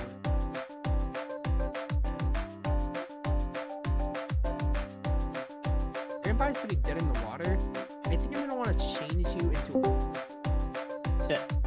I'm in. Hello, Annie. How you doing? I don't know how I got in here. I just dropped in. Oh, hello, you two. Hello. Would you like to introduce yourselves to stream? Annie goes first so I can find my sticky notes. Sticky notes? You don't practice off camera, Smile? Okay, look, my main job has me memorizing and repeating so much information. question, okay? If I'm at home, yes, I have sticky notes, okay? Smile. Alright, I go first then. I'll stream it to YouTube so you can see full screen. So you can see in real time as I play this game. Okay. Yeah, because I'm still kind of setting up. I need to jump in here so I could at least have your reactive image set up for my stream. Ah, you're getting that for later? Not sticking around too long? No, we'll still be in here. Because I thought you said you were going to join during your stream. We'll just, like, Later, I'm halfway through my season, so that'll probably be, like, another... halfway through the current split. So that'll be maybe, like, a good 30 to 40 more minutes.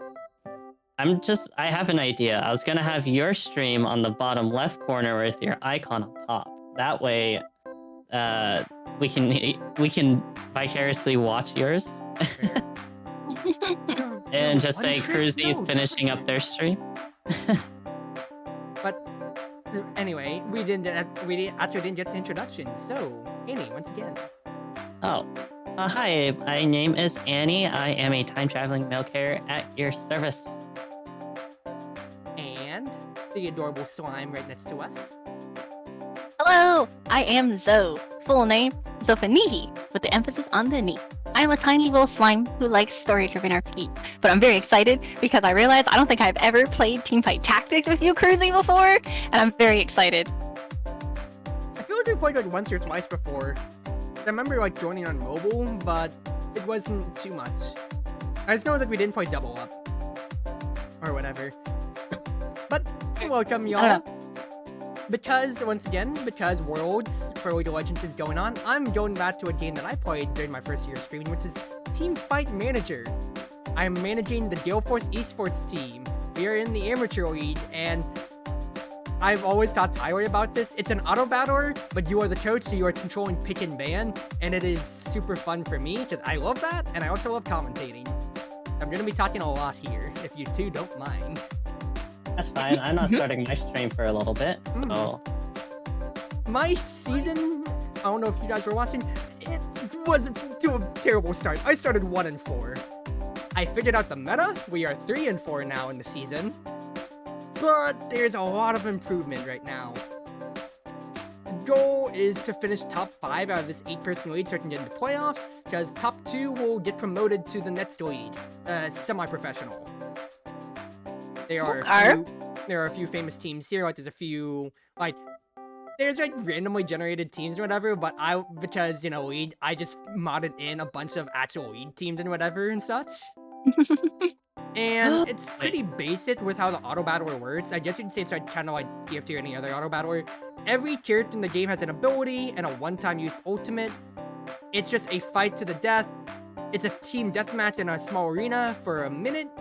How the games go, but I think if you just watch how the pick bans go, you might understand it better.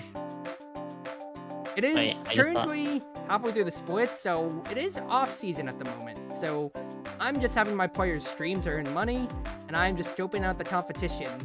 I'm in the middle of the pack, and I need to improve it. I feel badly right now. That most of my roster is full, which means scouting kind of didn't do me anything good. But it's really cool because you get to see you are training up, your players, get to see them mastering their champions, improving their stats, and it's just an esports manager game. It's real cool. Like, it looks pretty cool. It's definitely be a game that I will continue to enjoy watching you play, but I will probably not play. Fair. You also are going so fast. Woo! Sorry. This is just kind of... No, you're good. Like, I enjoy watching it. This is kind of the dead period, I say, because it is off-season, so I'm just trying to make money, because I don't have anything to make any decisions until I get to my actual week. You're an Executioner, PS? Executioner just got nerfed! Are you kidding me? That's when you keep You're going a at Dr. it. One Trick. Are you kidding me? I'm trying to recruit more people for the future, but the best thing is, there's patches, there is, there's always new characters being added, there's huge rebalances all the time, and just, it's a simulation game with many aspects. You have to react to things like, I think one of my favorites is, during my first playthrough, there's a super overpowered Thunder Mage character. And due to a game-breaking bug, they got disabled during the World Tournament, so the meta just immediately had to scramble. That's actually pretty cool. But this is the start of my new season altogether. Wow. Thanks, I got the same equipment. Alright, finally, I'm here. We are going against Korean Esports. Oh, let's go! For defense? Thank you, fanbase! Oh, I love GaleForce. I heckin' love GaleForce. Okay, I have a 6-person roster, so I can still use them all, because I can substitute them in match. That is so good. 1% attack speed. I'm not using it. Hold on, big brain. So what I did to try to get your stream on is... Oh no, it works half the time? What the fuck? Korean Esports is 2-5. What do they like to play? Pyromancer, Shield Bearer, Monk Vampire. Vampire's dead in the water because of the nerfs. Try to see them playing it. They probably banned the Shield Bearer and Cut. They have 2 players there. Alright. Oh, it's part... Oh, okay, I get it. What's going on, Annie? No, I am trying to be clever. Hee funny, clever, and hold on. I'll show for Zoe, because I know you're streaming, so don't worry about it. I can show for Zoe I'm doing this.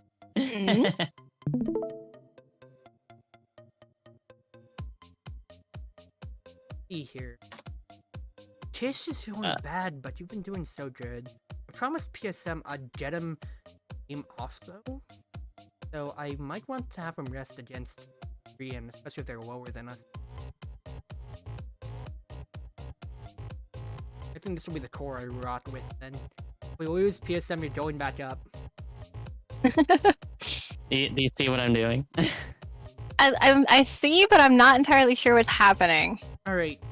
So basically, it's Cruzy's screen share instead of Cruzy's actual stream. That way we can get a play-by-play on what's going on. Nice. So here, it follows exactly. it's that blue side bans, red side bans, blue side picks 1, red side picks 2, exactly so. And you do have a timer, so it really puts the stress on me. Yeah, I was gonna ban Shield Bearer from them, so I don't want that. They banned Cooked on their own side. You know what? That is honestly fine. Who's the bigger threats? Swordsman? Oh, with no nerfs is honestly the most overpowered character in the game, so I think I'm gonna try to first pick him. Who's the other big threat from them? Wait, Doctor, didn't it get... No, it didn't get nerfed. I'll take Wait, Doctor off of that.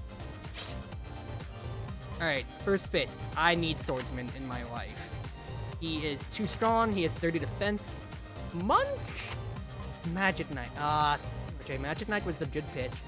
It's 2 frontliners though, so I think I might go Pyromancer for my AoE. Pyromancer, Boomerang Hunter, they have 30 defense each. I think Boomerang Hunter is going to be more powerful though, because then it won't get hit by the Magic Knight's wave of force. Plus, I can put that on. I can put Kish on that. This is very complicated looking, Shadowmancer but it's do again? really cool. Shadowmancer resurrects on chill. Okay, so if that's a resurrect on chill, I might want to flex into Ninja. Honestly, no. Well, Ninja might be the flex, or I might honestly have to just go Fighter. It's still 2 front lines though. I have to go Zoe, Fighter. you're gonna I be don't on have a top. front line at all. Zoe, you're gonna be on top of Cruzy's head. Yay! On top where I belong. I'm kidding. Mostly? Excuse me? Hello? Really? What? What? Planning your takedown? What? Jambor beat down to 58. Jambor was a top tier last patch, and then his HP got halved. I don't trust it. I think I just go double AoE and just try to force them out of it. They're taking Ninja to chill with my Pyro. That is good counter pitch on their part, but I think Roy's patch Swordsman's gonna be overpowering. Do I use my ultimates early? I don't think so. Alright. We are going to go into this. GaleForce versus Brian Esports. The first game of the season rematch. Brian at 2-5, GaleForce at 3-4. We're gonna have to see who brings it out today. Now, immediately, as the match goes off, you'll see the Ninja going to have to run it. He doesn't have his ability at the beginning, so that will be a feed early from him if he doesn't get in. However, the Shadowmancer is going to get him back into the fight, and you can immediately see it is a brawl in the beginning. However, the Pyromancer is completely untouched. Never mind, Ninja uses his ultimate early, and Green wants to take immediate charge with their ultimates. 48 at the beginning with 40 seconds left into the game. The clones are able to stay up, and Brian is up 9 points to begin with. GaleForce has to make a huge play, and a triple kill by Halo immediately gets him into the game, followed by a quadra kill by Kiss. The Shadowmancer ultimate is a huge flub, and GaleForce is back into the game. Pyromancer is gonna get run down by the Magic Knight, but the Swordmaster, unfortunate. Zeltnot gets a one-man kill, and that honestly might throw the game back in the Brian Esports' favor. The Ninja gets to run away with all the kills, and the Monk is out healing all the DPS that the Swordmaster is able to do. Brian has a better read on this, and honestly, Zeltnot, that ultimate really threw the game badly for them. GaleForce is gonna have to retry and see what they can do, being almost doubled on their score. I love this. I love hearing you cast that. Or comment that. I have a big brain play of so Crazy can keep playing. I'm gonna put. We're totally watching. We're totally watching Worlds. Oh, I was debating about putting Worlds on, but I thought that would be information overload. Nah, that's the biggest brain play. We're totally watching Worlds. That's the title of the stream. Zeltnot, you lived hard in the Swordsman. I'm gonna put you on the bench for this game. I should have put PSM in. Oh, my star player! Okay, it's fine though. No point, Doctor. Get the Ninja out of here. I am not dealing with that again. I think I don't want to deal with them blue side swordsmen though. They're taking Monk again. MK and Boomerang Hunter are still way too strong. I want to take those away, because now that I have MK on my side, I think I can deal with them. Monk can keep Pyromancer up. Executioner got nerfed for a good amount of his HP, but is it really enough to justify not picking him? Ice Mage is still untouched, and since I did get PSM in, what am I talking about? I think that'll be a good pitch, because that stops Monk's healing. Shield Bearer picked. Execute. They are full 3-man frontline. Holy shit. I don't have anything good for this, honestly. Well, I have Magic Knight for AoE, but I might have just gotten drafted. Archer got nerfed.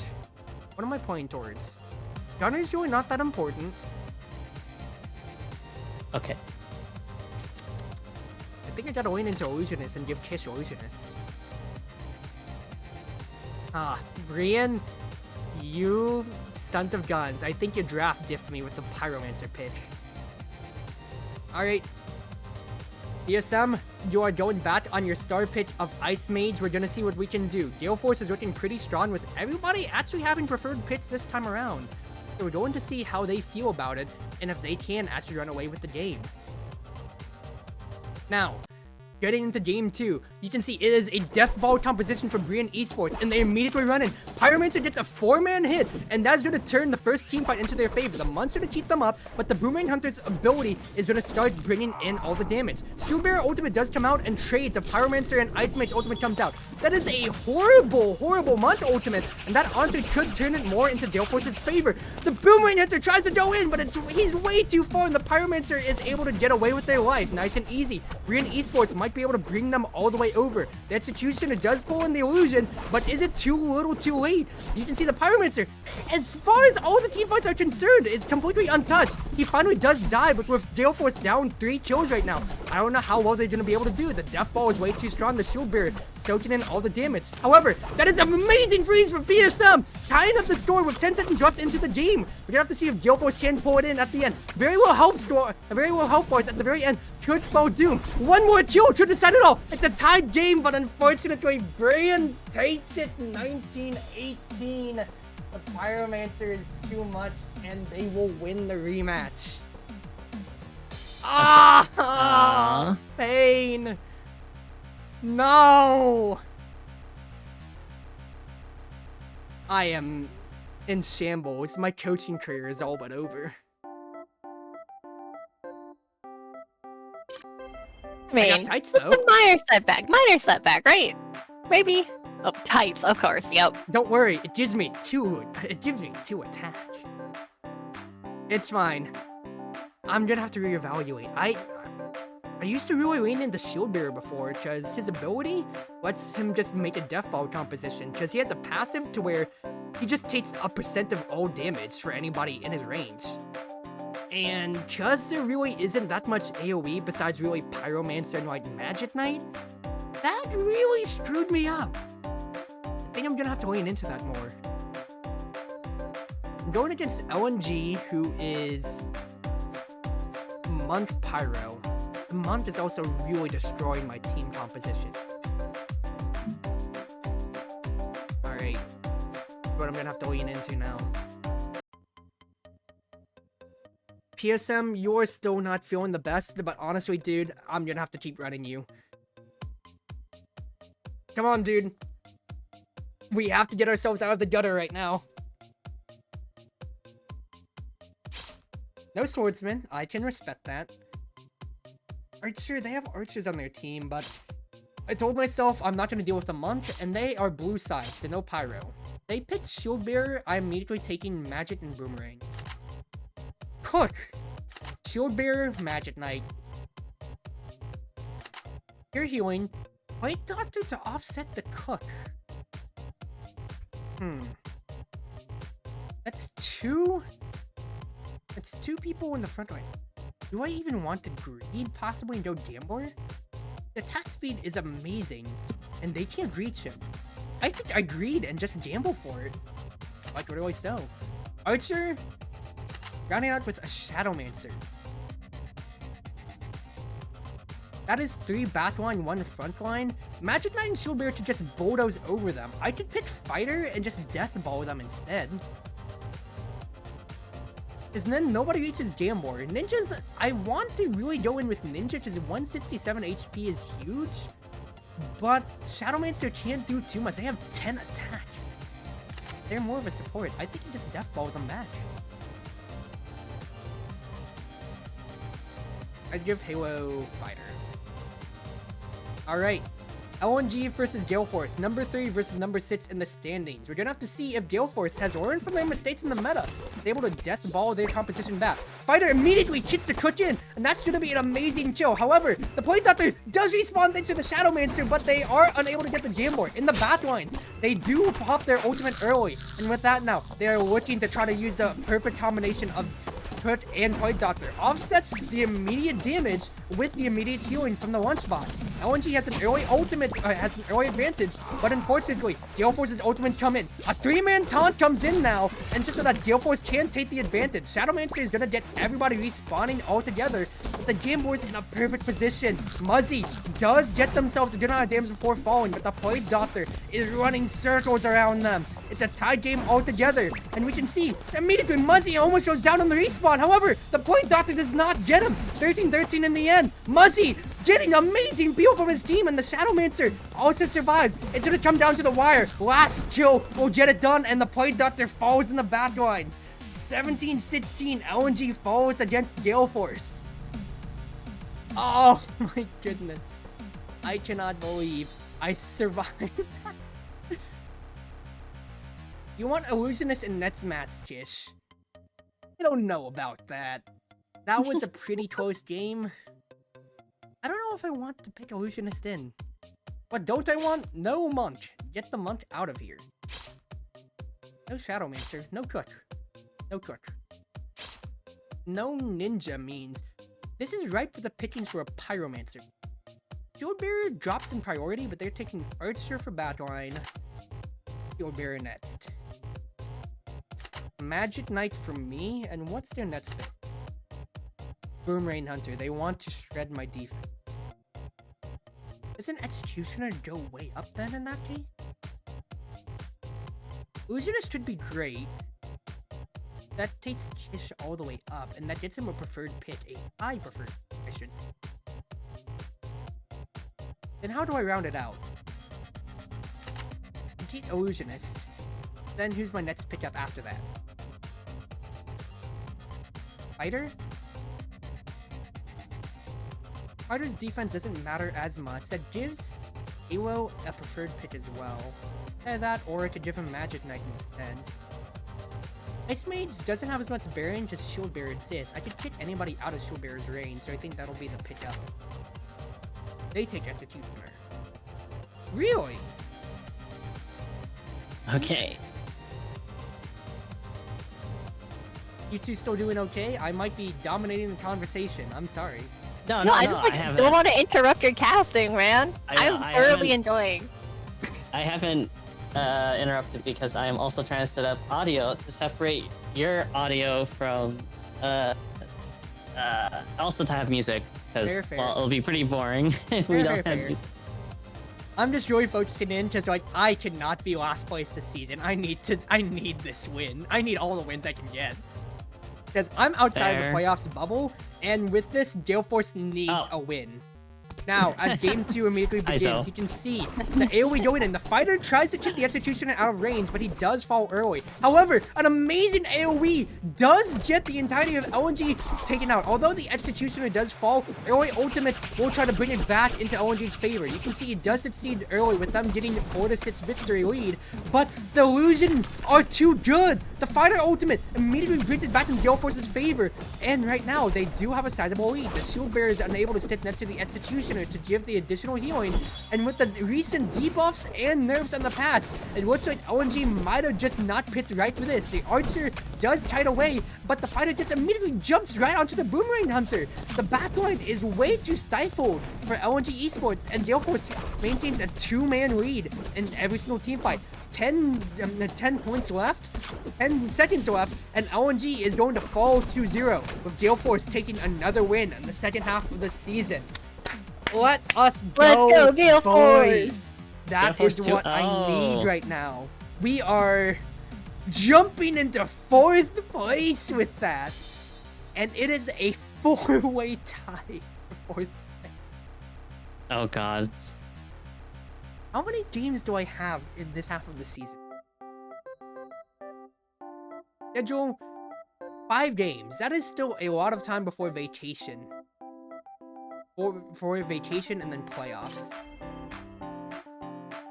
Honestly, I think I can do this thing. Things are looking pretty good. I'm saving up to renew my contracts, because looking at it, I need to keep PSM. He's one of my stars. I think PSM and Muzzy are doing amazing right now, because Pyromancer and then Ice Mage are pretty good. Kish, I'll probably keep. Klid, I can probably let go. Zetnot, I can probably let go. Halo, you might just stay as our streamer, but I don't think I can cover the cost for you. Victory 5, Lights, Archer, Hook, and Munch? Nope, I am banning the healers. We are in a no-healer meta. Get that bullcrap out of here. I like your SPSM. You've done good. Also, so for my stream, I just put totally watching real esports with CG Cruiser and Sofani He. is that? go. Do I do the full or do I just put Zoe? You can just How do you so. like it? I realized, okay, so my original name that I was using on everything was Zoe Leander. And obviously Mhm. people had a hard time pronouncing that and reading that. I've heard everything from Zoolander to Zoe Lander. So like, Oh no. I guess that was about it. Pretty accurate. Oh. Smile. no, I've never watched a Zoolander, and I swear I never will now out of spite. I know nothing about the movie. Other than the guy on the front cover looks like he's just like, you know, in the zone. But like, I will never watch it out of spite. Honestly, I don't fault you. But the no hand push up scene. The no hand Oh push my up gosh. scene. I changed my name.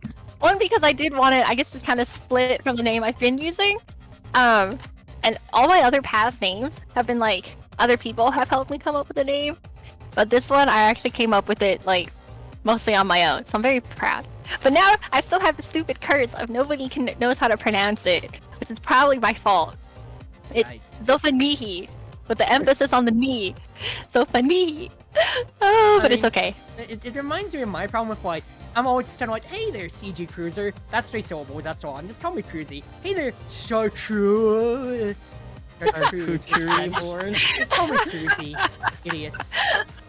Alright, I went through that pick and ban phase pretty fast, but what I'm looking at is, I am looking at the most volatile character in the game, the Ghost. They have high health, low attack, and they are scaling. They are quite literally Nasus. Any kill or assist they get an extra attack and extra health. But otherwise, they are just a face tank with no defense stats at all. This is going to be the most volatile game considering I'm running 2 assassins. And I'm hoping that I can just outrange them. I just outscale them.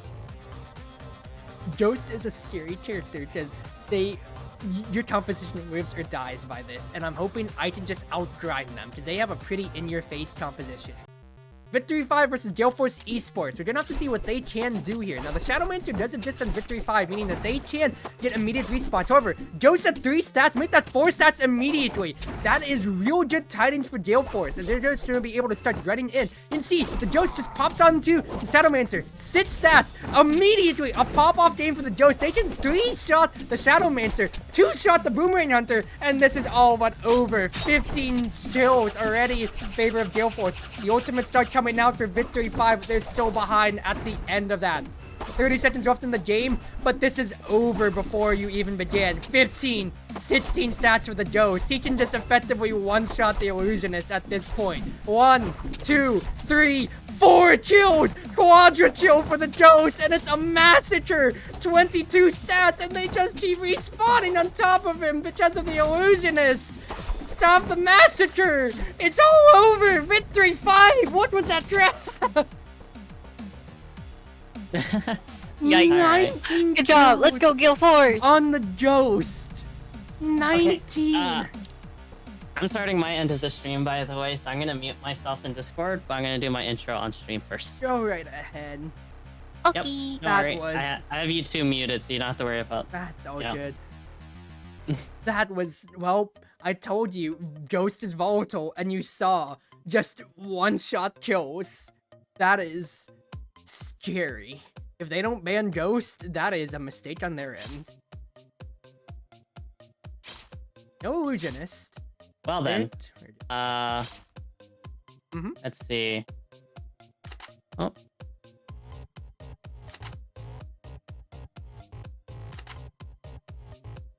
Oh, good, Annie? oh yeah, I'm good. Sorry, wrong Perfect. mute button. They're trying to go more backline again. Shadowmancer again? Nope, you fucked up. You fucked up, boys and girls. I don't need Ninja because Archer is a bigger problem. I'll just take the Plague Doctor instead. They chose Shadowmancer again, and Ghost is just gonna get to run wild. I don't know what they did, but I think they messed up. Welcome back, Victory 5, to Game 2. Another Death Ball composition shadowed by the Ghost, who already has 1 stat, 2 stats, 3 stats, and this is gonna be another massacre, it's looking like. 4 stats for the Ghost. He does get kicked around, but you can see right here, the Plague Doctor ultimate comes out, and with that, immediate damage coming all around. The Archer does kite away, but the Ghost comes back immediately. He's not able to kill the Swordsman, but with the game already in favor of GaleForce, this is looking pretty bad, except for a 3-man ultimate on GaleForce's side. Victory 5, looking to try to take it back. They're actually stabilizing pretty well, and it looks like the Death Ball might not be going as well as GaleForce wanted. However, 10 stats on the Ghost now, that's going to be dangerous range. That's an immediate 2-shot kill onto the Archer and the Swordsman. 2-shot kill on the Illusionist. 3 on the Fighter. And this might just come down to the wire. Archer and Magic Knight trade, but with 1 kill in favor of GaleForce, this is just going to be it. 25-24, Victory 5 fall 2-0 to GaleForce. What a bad read from them. GaleForce jumps up to a 3-way tie for 3rd place.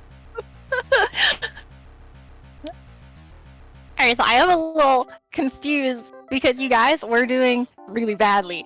And so what would you say is the one thing that has skyrocketed your team to victory, Cruiser? Right now, it's the Magic Knight, which unfortunately has been nerfed. Because the fact that they have a wave, a Q ability, which is a beam wave that damages everybody in the backline, even if the Ghost couldn't reach the Archer, we were still doing residual damage to them constantly. Overall, our team cohesion and being able to stick together and grind out these fights has been what's able to keep us in these games and get us these narrow victories. Now, Okay. let me look at my equipment, and then we'll look at the patch notes, because that is a huge patch, and meta's gonna shift once more. Now, the analyst, the Magic Knight, has been dominating the Executioner, who was pretty good last patch. Pretty much so. You can see right here that the Shield Bearer and the Monk, yep, healer meta is still pretty strong. AoE has been falling out pretty badly. Monk, yep, that is a good amount of healing, and as you can see here, those healers, gotta love them. They are dominating a good amount of the pits. Now the patch, let's see here. Gunner, good amount of HP, that's gonna be pretty nice. Vampire got his nerf rewritten. So he was at 105, he got nerfed to 56, and he's back to 105. That's okay for him. I don't think he's gonna break into the meta necessarily. Ice Mage just got a buff because he just hasn't been prevalent. That's good for him. Fighter to 234 HP. What are the devs thinking? What are they thinking, dude? Okay, Also, Ninja. real quick, both of you are unmuted on my stream, so if you want to do a quick intro while I get the League client set up. That way, More intros! It's Wait, your no, Once I'm again, a pro at let's this get now. to this video. Captain, chatreuseproxy, ever at your service. My thunder was stolen. Hello, I am Zoe. Full name, Zofanihi, but that seems to be hard. I am a fairly new variety streamer. You guys enjoy Annie's stream, enjoy Cruisy's stream. I'll hopefully be around more often. Enjoy Zoe's stream, because she should be streaming Weed right now. Definitely. Too, smile. Actually, let me see if I can shout out. I should be able to shout out now that you've actually talked. Yeah. Alright. Magic Knife got nerfed to a reasonable standard, so they're not a first pick priority now. They're still pretty good, but their damage is reasonable. It's the other command. I am professional, I swear. Ninja's bat. Well, There we he go. still has more health than normal, so he's still gonna be pretty good. Gambler. They nerfed him again when he has 50 HP. He still gets one shot by Ninja, dude. There we go. Oh, Gambler is so dead in the water. Dude. Okay. I love how just like, you know, actual games, right? Sometimes you just have those nerfs that make absolutely no sense. Like Fighter is just Lee Sin. Like his ultimate, like his regular skill, he hits a single opponent and then he Q follows them. He's literally just Lee Sin with a Galio ultimate. He has 234 HP. The tank of the name Shield Bearer has less health than him now. What? Nice. That's pretty funny. Meanwhile, Valid. once again, Gambler, like Archer is the mainline ADC. They have 100 health, that's standard. Gambler has 50. Ninja can two-shot the Gambler. What are they doing? The Assassin has more HP than the Gambler by almost tripling it. What are they doing? The attack speed It's is at called 1. throwing things at a dartboard and hoping it sticks. He's so bad. He's so bad in the meta now. Yeah, he's a Gambler, but he's so bad. Okay, Thundertop Gaming, where are they? They are tied with us. I cannot afford to lose this. Ready, Zo? What do they like? Yeah. Okay. Cook, Plague, Also, so it Archer. doesn't look like we're breaking TOS. Cruises will be playing for like until the end of their stream, so probably like the end of the season, right? You said? Yeah, I'm gonna finish playoffs, so it's like a good 30-ish minute. Yeah. So Zo and I were gonna play our own match then, but we'll have as if we're watching Worlds. As for other streamers, we'll just have it in the top left corner. Oh boy! like that. Now let me flex my solo commentary muscle.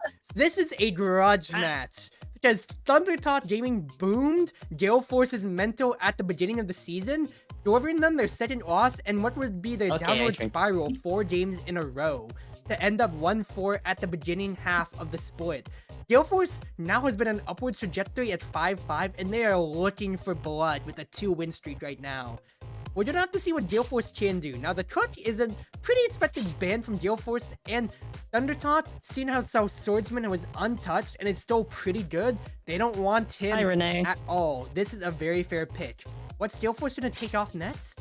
Magic Knight. Despite the nerfs, they do fear Condi and Missing on their pits. They banned the Gambler. Donkey Kong. This is a very no. surprising ban. Damn it. I got Wait, Donkey Kong. We're gonna have to see what GaleForce does want to lead in with. What is gonna be the lead pick from them at the end of the day is Shield Bearer. Shield Bearer is still very strong pick. Now, they do retaliate with a Fighter on Thundertop's side. What's gonna be the next pickup from them instead? gonna be Ninja from GaleForce. They want to just destroy the backline and have their chait with it too. Executioner gets picked up from Thundertot, so they want to get a good front line and deny anything from GaleForce. They know that GaleForce likes the Ice Mage for PS7. They're daring them. You want the Ice Mage, we'll hook you in. So what's gonna be the answer back in that case then? So, I got 2-star monkey. Oh, come on. Wait. Oh, I forgot. I can't play with you because all of my luck you just steal from me. Oh, fair enough. We could have done double up while we waited for Cruzy. From GaleForce, and they're going for the first time ever in the season. They're picking up the healer, the Munch themselves. They really want to grind out this static game. shift. Now, how is GaleForce going to do against this composition? Because Thundertot builds themselves a pretty front-to-back composition. Fighter and Executioner for the front line, Boomerang Hunter, Ice Mage for the back. They want to shred the defense of the Shield Bearer and Monk and make sure that they can't out-sustain. However, the Ninja should throw a wrench in the plans. It comes down to the peeling given out from Thundertot. They have 3 ways to peel: in a Chitch, in a Freeze, and a Hook. It comes down to Zetnot to see what they can do. We jump into Game 1 of this grudge match. You can see immediately right here the death ball immediately symbols as Gunner immediately follows up onto the fighter. It's 2 deaths early on from GaleForce. No kills immediately from their side, but an early taunt jets the fighter out immediately. A 3-man ultimate from GaleForce's side gets a triple kill and gets them into the beginning round. 30 seconds in, they are leading the game. 6-6 ties it up. Boomerang Hunter ultimate does come out. The Gunner's able to tide away into the safety of the team. Fighter kicks in the Shield Bearer.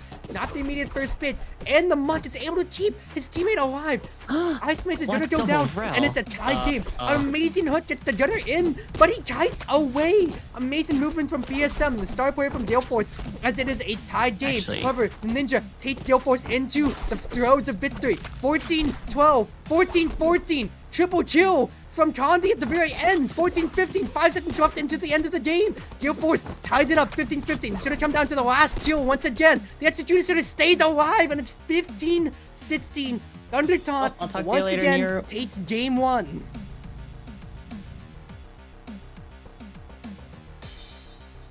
Oh shit, I think I lose. I just got item diffed. Not like this though. Not like this. I may have double monkey, but double monkey don't mean shit.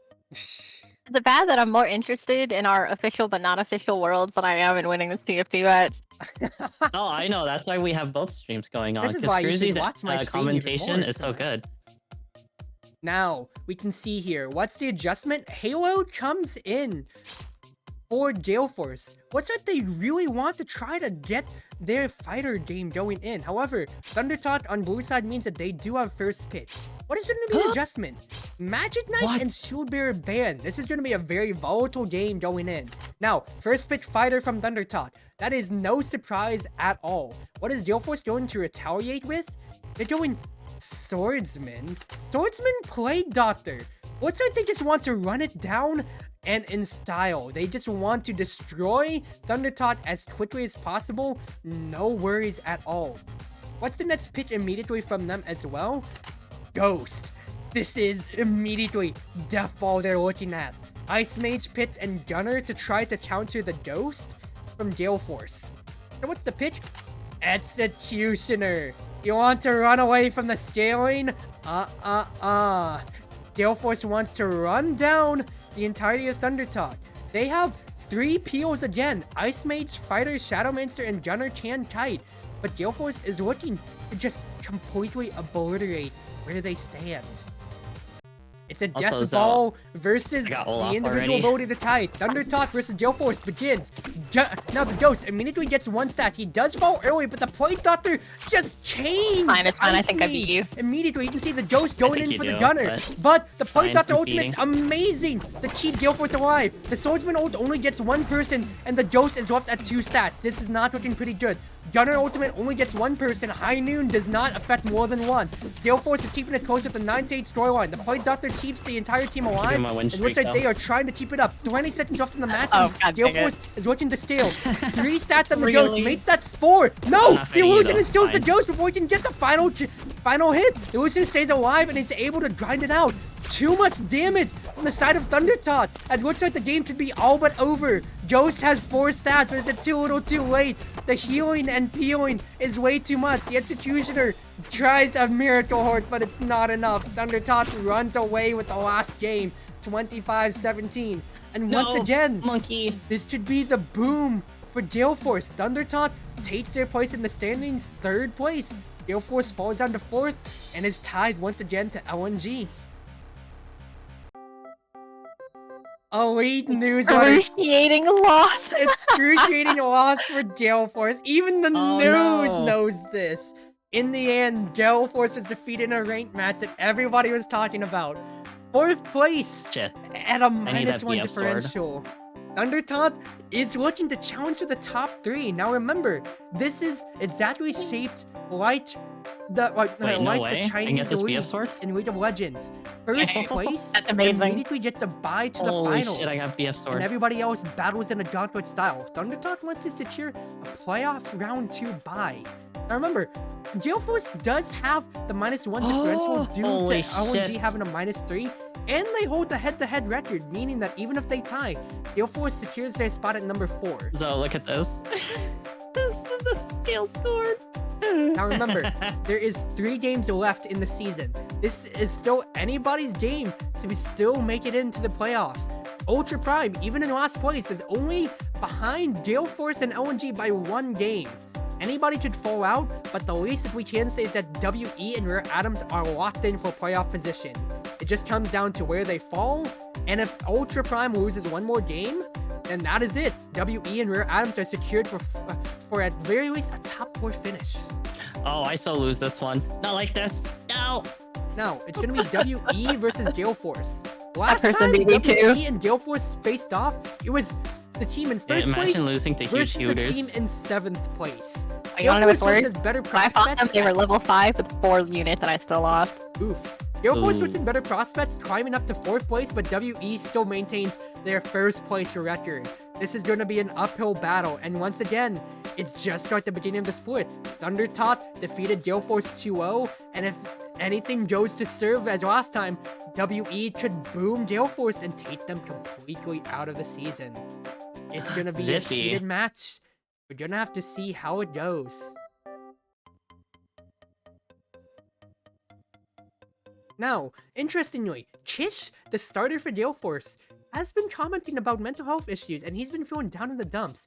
Blade will be taking his spot as the 1st position, but we're gonna have to see how they do against Mountain, who has been the leading force in keeping Team WE up. Crucially, GaleForce does have 1st pick, so we're gonna have to see who they decide to pick up. A cut ban immediately, followed up by a shield bearer. No shield bearers allowed in this game. It's long Yone. Why? Now, Executioner banned next for GaleForce, and Pyromancer gone as well. What's the 1st pick from GaleForce? Fighter. Fighter is unequivocally the top pick, and they know it. Plague Doctor and Shadowmancer are next up for Team WE. What's I think is want to be able to just get quick respawns and run GaleForce down. Next pick up, Ice Mage, PSM's favorite. They are looking to try to do their best in denying any victory from GaleForce. Swordsman is picked up. This is once again untouched, unnerved Swordsman. A scary force, especially if he gets anything in. Magic Knight, even after the nerfs, is still a pretty solid front line, and they want to try to leverage that right now. What is GaleForce going to pick up in response to this? Gunner. Halo's Gunner. Everybody knows the solo crew streaming menace that is Halo's Gunner. We'll have to see how well he does on this. Now, Illusionist is the last pick for Team WE, meaning that they want to draw the attention of the Gunner with the Illusions, while letting the Swordsman and Plague Doctor buff completely run over the Magic Knight and Fighter.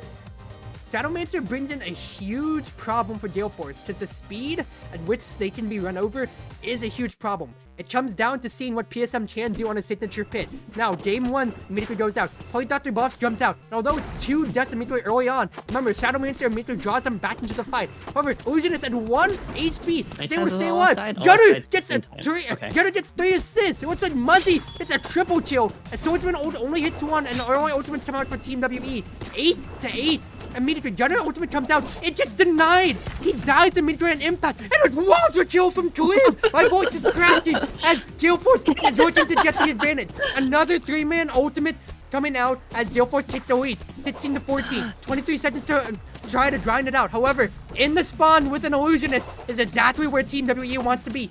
20-18. GaleForce's Magic Knight is able to do everything that they can, but the Illusionist is untouched. Gunner tries to go in for him, but no, the Magic Wave misses. WE is trying to grind it out. 24-22. Gunner gets the kills. Illusionist falls. GaleForce is going to take game 1. 27, 28-25. I cannot believe it. I need some water after that. It's prismatic. Water. Okay, so I'm gonna be real. I saw that was really close, so I made a static shave halfway through. Oh. I don't know if you saw that. I feel betrayed. Oh my god. Friendo, holy shit. I remember why I love this game, because I love casting. Get me on the caster's bench, please. Get me on the State Farm analyst desk. Oh. I really hope for you one day that becomes a reality for you. I honestly should do more, because remember, my VTube sister Serena, she holds VTube like fighting game tournaments all the time. Yeah. But I'm just so busy all the time that I don't chance. I honestly should put myself out there, because I'm pretty confident in myself, and Zoe, you know me, I am an esports fanatic. Yeah. Yep. That's why I'm like, yeah, it would actually be perfect, and I would be ecstatic for you. Plus more VTubers commentating. Did you get your water? I did. Okay, just making sure. Hi, Winter. I don't know How if you are can hear my thermos. I gotta refill it after this game, probably. I have 2. I have this match and another one. I'll refill it in time for playoffs. Okay, so Game War Shadowmancer banned for WE, Cut Fighter banned for GaleForce. They have Wait, a stone already. Took cursed pick crown already? Is WE for Che. Right. Hey, look, I always take that one. What is GaleForce gonna pick? They picked the Gunner. They really want Halo to be able to benefit from this. And Executioner, the Hutch. They are looking to hut them in. Now that is an archer pit, so they're looking to try to just kite away. Yeah, we're doing good. And we that just started the can stream. combat the Gunner. Monk is picked up from GaleForce though. They want to be able to just say, nope, you are staying in here and you are dying. Now, Pyromancer Magic Knight means that WE wants to lean into the fact that they have greater AoE and greater burst potential. So, with only the Gunner as a very close-range ADC, what is GaleForce's last pick going to be? This is going to be a crucial one that could shape the entirety of the game. Swordsman. They are looking to grind it out with the late game What is Swordsman. that? That Kai'Sa's stacked. Hello? Now, we get into game 2 right here. You can see immediately, the Monk goes in and he immediately heals the damage done to him. The Magic Knight is able to get it in, but an amazing hook gets the Archer immediately in the back lines, and they do die out. However, Pyromancer stays untouched, and because of that, it's an immediate death. Swordsman, Halo, tries his best. The Gunner tries his best in the back, but Quid only gets a single-man ultimate. It's not enough, and looks like WE is going to take the lead in this. However, the death ball begins. Magic Knight goes down. The peeling from the Ice Mace is pretty good, and it's going to be Gunner going down. The freeze is too much, and WE just might have this game in the bad due to a bundling of ultimates that unfortunately did not affect GaleForce pretty well. 15-10, 15-11. GaleForce gets another hook, but it's on the Magic Knight. The Batline stays untouched, and with the low range of the Gunner, he's not able to reach the Batline in time. Triple Batline is too much, and GaleForce is going to fall, forcing a game 3. 5 seconds left, but with 8 kills separating them from Team WE, it is not enough. Back to the locker rooms, you can see the faces of GaleForce. They are not happy with that. They do not appreciate being draft diffed, and Quid is taking personal responsibility. It is not looking good for them, but looks like the pep talk might be it. My They are camera looking broke. to What the fuck? rebound from this. And this time being on blue side means that they have pitch advantage, of course. They can take whatever they want without question. Now, WE, what are they going to ban? No Illusionist, no Pyromancer. Shadowmancer is banned from GaleForce's side, and no Mon, Yeah, to fix interestingly my enough. model.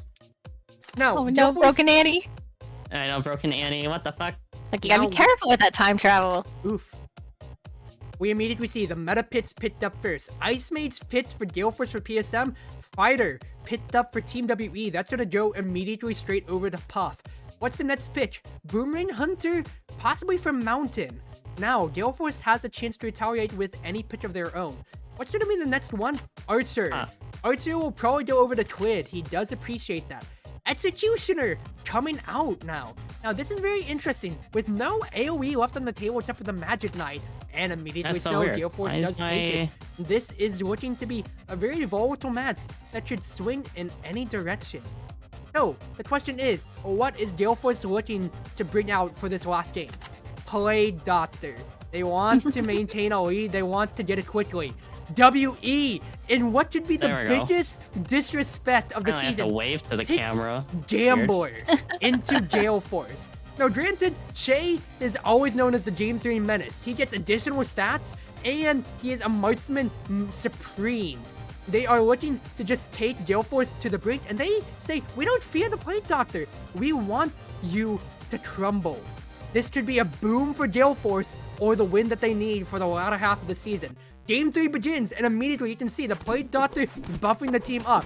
Now, let me show you. Everybody lines up. The AoE from the Boomerang Hunter is amazing, but the Plague Doctor is just too good. He buffs up his team and is able to keep them going. Wave of Force is bad, and early ultimates come out. You can see a hook into an amazing triple kill for Team WE. Shay's ultimate doesn't do as much as he wants, but he's rolling pretty well. A 5 and a 6 immediately followed off. Ice Mage's ultimate comes out, and an amazing ultimate from Muzzy saves not only PSM's life, but brings that ultimate favor into GaleForce. 2-man from Twid means GaleForce leads it 16-14 at the beginning. Ultimates off the table means it is a solid fight to begin with. Fighter goes down, Executioner down, Boomerang Hunter down, triple kill for Halo. And although the Jamboy lives, it's not gonna be for long. The Wave of Force does miss. Che does stay alive, but it's gonna be enough to get a whole fight advantage, 23-20. 5 seconds left. The disrespect from WE is not enough. GaleForce upset of the century, 26-22. I need water. I'm gonna be right back. GaleForce delivers WE their 4th loss in the season. Rare Adams loses against Victory 5, and because of that, the very top of the standings is closer than ever. Anybody can claim first place at this point. With one game to go, it is closer than ever. I am going to be right back and get some water. Yeah, go get some water, Chris. You're doing a very good job. Meanwhile, I just hit. I got Pantheon, 4 scale scorn, Warrior. This Okay. Olaf is fully tapped. Tiamat too. Oh my god. Alright, Oh. what? God. I don't know what I want. I feel like at this point, I'm really trying to go for like a meme thing. That requires more, I think 1, maybe 2 more levels. So like I have to get there, and I have to keep this win streak. So like what'll keep me winning? Oh, I need Bonky Kong again. Damn it. Bonk Kong. That's still one of my favorite terms. I sold Wukong for money, but I kind of need him. I Oh. get 4 warriors. Rip. Oh. Oh well, I don't want to spend money trying to roll for a 1-star unit. He'll come eventually. Smile. You hope. You pray. Oh, I'm Don't fighting steal you. my luck. Hello. Holy Cavaliers. How's it going? Do you want to know what my end game is? What's that? I'm hoping to get to the point where I can see into Astaraka. Oh, I so think you it's start doable. estimating? I have at 98 health right now. I'm hoping and praying. I'm spending my money to keep those levels up. Oh. Oh god, Olaf needs a different attack speed item. Oh lordy lord. Oh, thank you for the zippy game. I don't even know what the prodigy is for this one. Oh, an evoker. Okay. Interesting. Not helpful for me because I'm running skill score, but... Yep.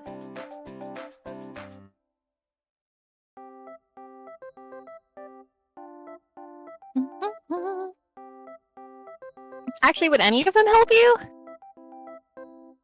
Which Because ones? there's no cannoneer, there's no mage, and there's no evoker. If I wanted to flex into Darkfly, Cannoneer would have been nice, but... Okay. Okay, so I just get destroyed by you. I completely destroyed this person. Lol. I don't even think my team necessarily does damage. I think that Sunfire Keep does a lot of work, Zippy does a lot of work, and then my units just don't take damage. Is the main... Oh, and I guess Nunu does true damage, which helps. Hey, No, I'm up to second place. Fuck, I need it. How's it going? I needed this. I really hope... Hey, my Soraka! My Soraka! It's fine. I have a contingency plan. I think. Why have I barely gotten any items this game? I bad. need a tank item for Pantheon. Fine, don't take my tier. Wee! Woo! I'll take this one. +4 gold Fine. and a glove. Look at me, I'm so fat! I'm such a fat little blobby You thing. chunk. You very chunky. Like, this never happens to me. I normally kind of end. Donkey Kong.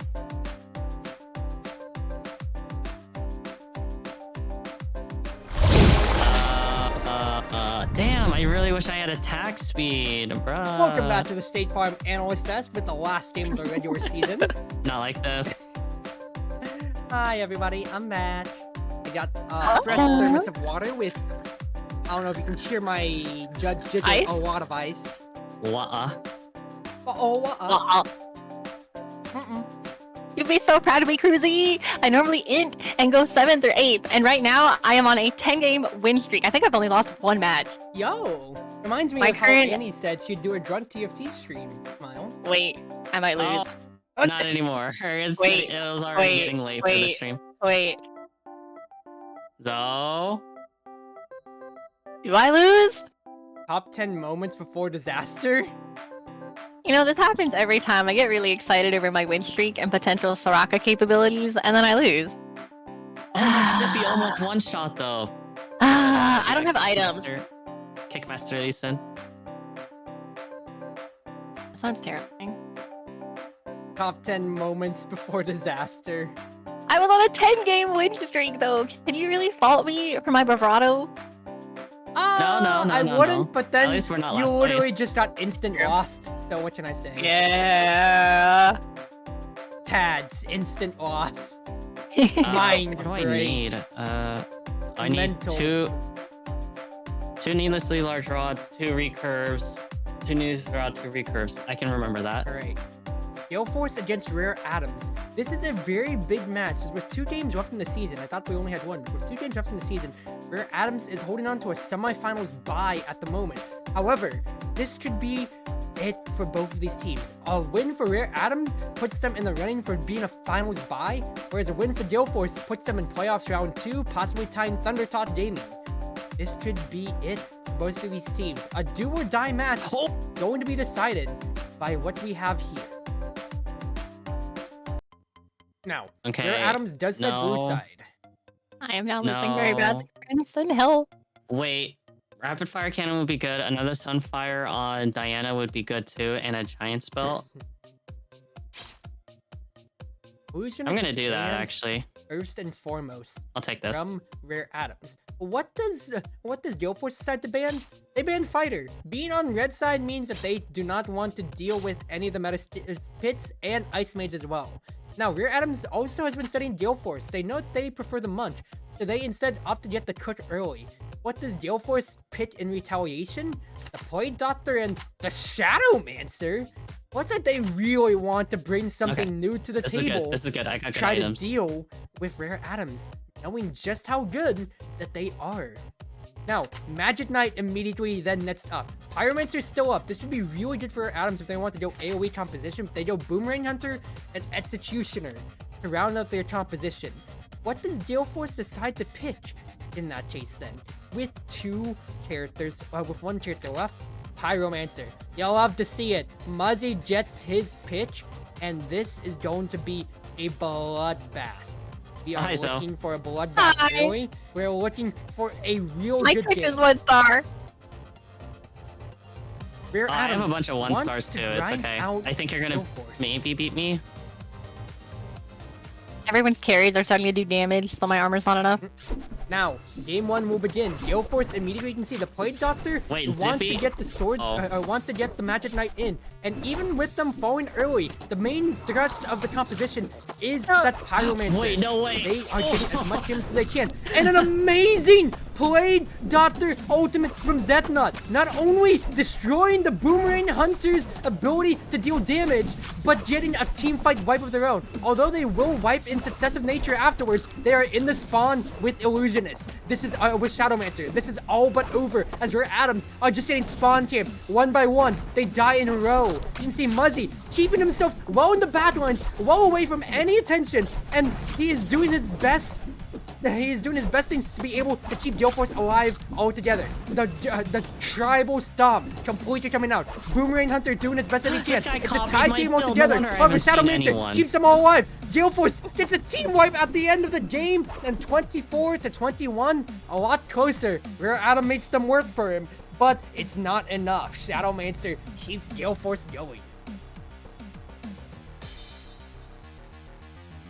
Dude, this guy actually copied my build, so I'm so sad. God damn it. No wonder I haven't been able to hit. He needs to go down. He literally has warrior scale scored. Everything I need, and no wonder I haven't been able to hit. This guy with 1 HP is surviving. Yeah. Shit, as soon as he goes down, I'm hyper rolling. There's no way he's living. There's no way. Alright, immediately we get into game 2, picking bans. Rare Atoms learning immediately and banning the Plague Doctor and Shadowmancer, knowing that they don't want to get run over again. GaleForce, Executioner, and Monk are gone. They first pick Ice Mage, prioritizing it over the Fighter. Of course, Rare Atoms knowing what's next up, Fighter and Archer immediately picked Nets. No surprises there at all. Shield picked up for GaleForce. They're looking to try to round out a front to back, but Pyromancer. Oh, it's the kick manly sin. Shit. Up. This is a very interesting pick, as that leaves most of the front line pretty unattended, with Fighter being the only front line left. With Fighter being the only front line pick right now for Rare Atoms, this could be a very volatile game. What's the pick next? Magic Knight for GaleForce, and who are they looking to round out their composition? Ninja. Ninja was nerfed, but his health is still pretty high. And once again, the top tier teams, they are looking to rely on their one tricks. Prey is a notorious Jamboard player, and he has picked up the champion. Thank you, Zoe. Yasuo, I can get rid of Bonky Kong.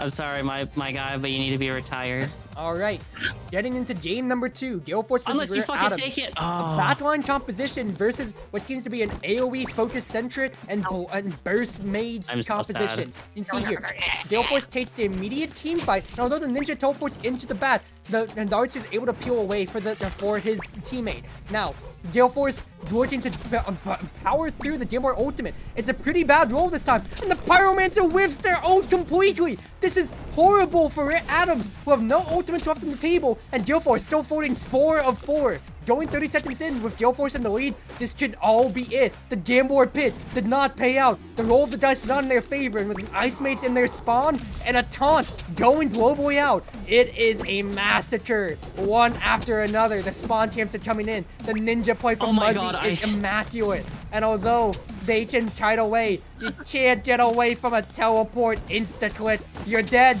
You're done. GaleForce with a 10-point lead. This is all over. Rare Atoms has fallen, and GaleForce takes a 2-0 victory, 27-18.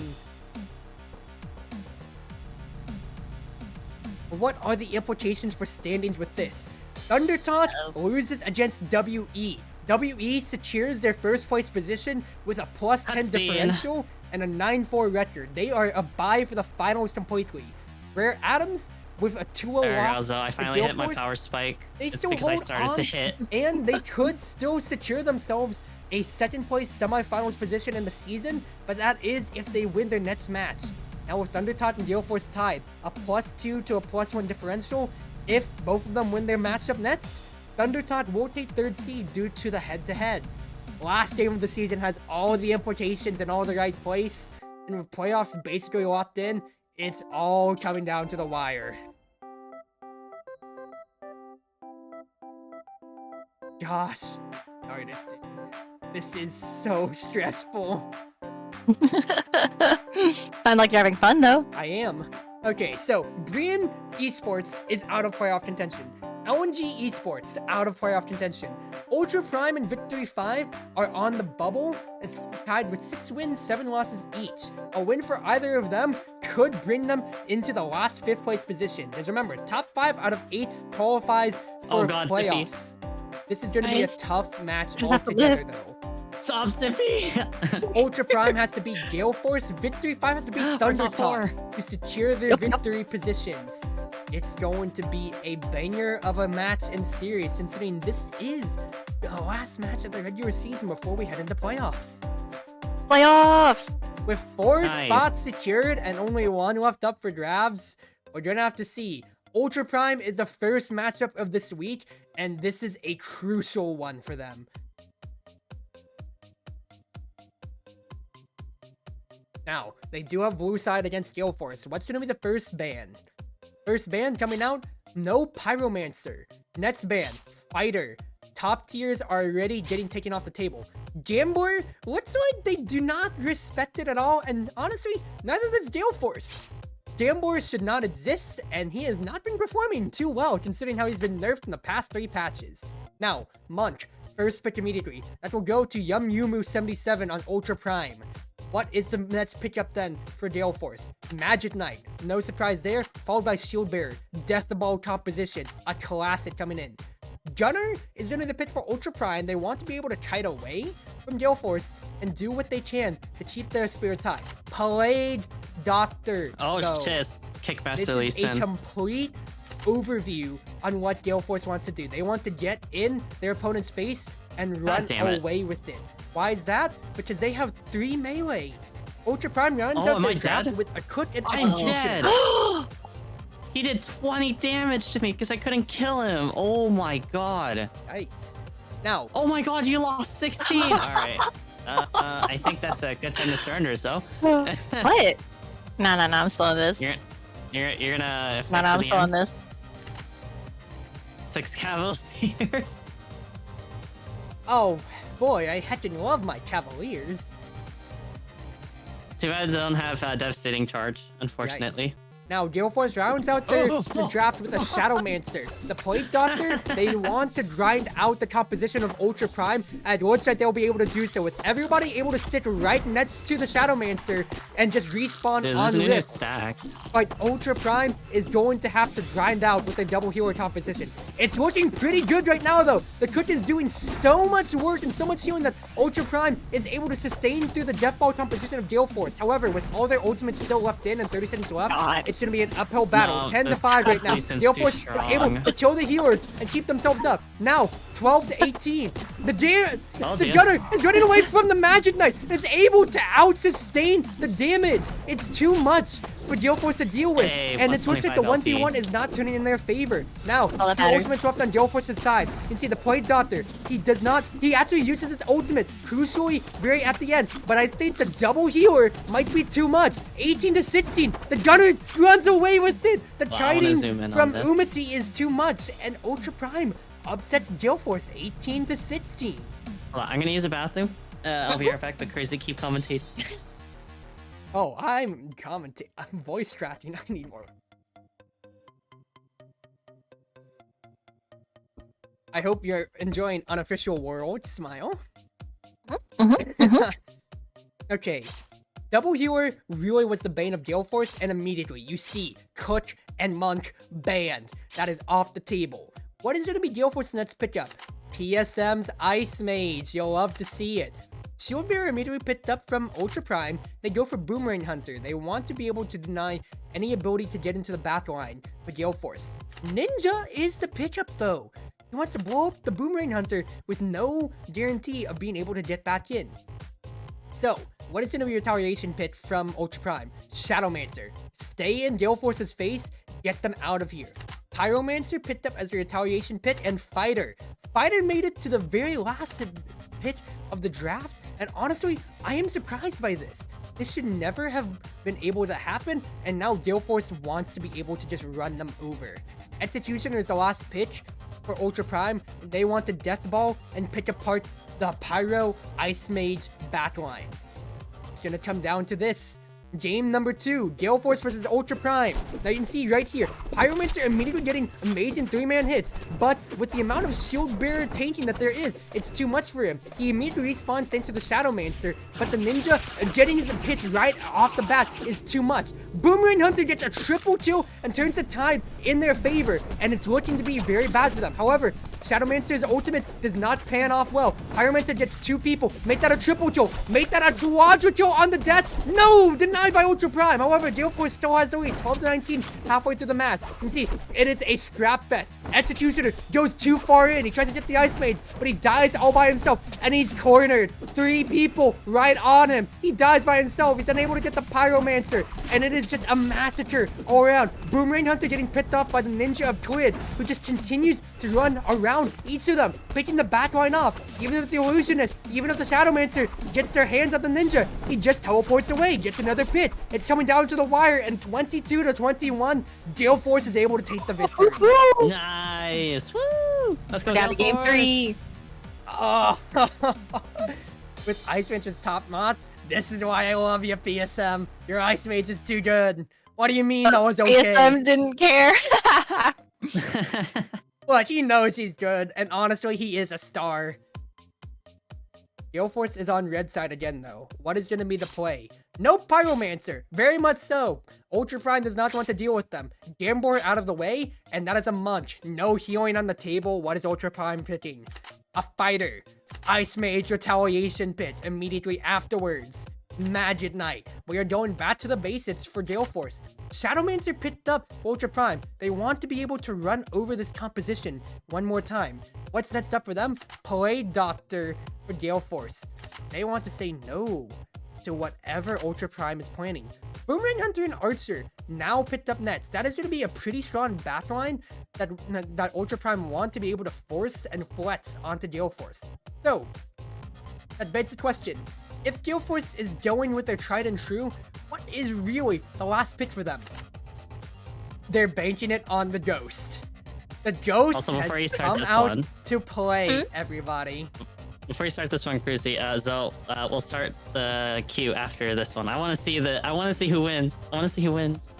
Yeah. Oh crap! I just realized it ruined it for stream. There we go. Okay, I want to see who wins. No. Let's go. Halo is on the Magic Knight.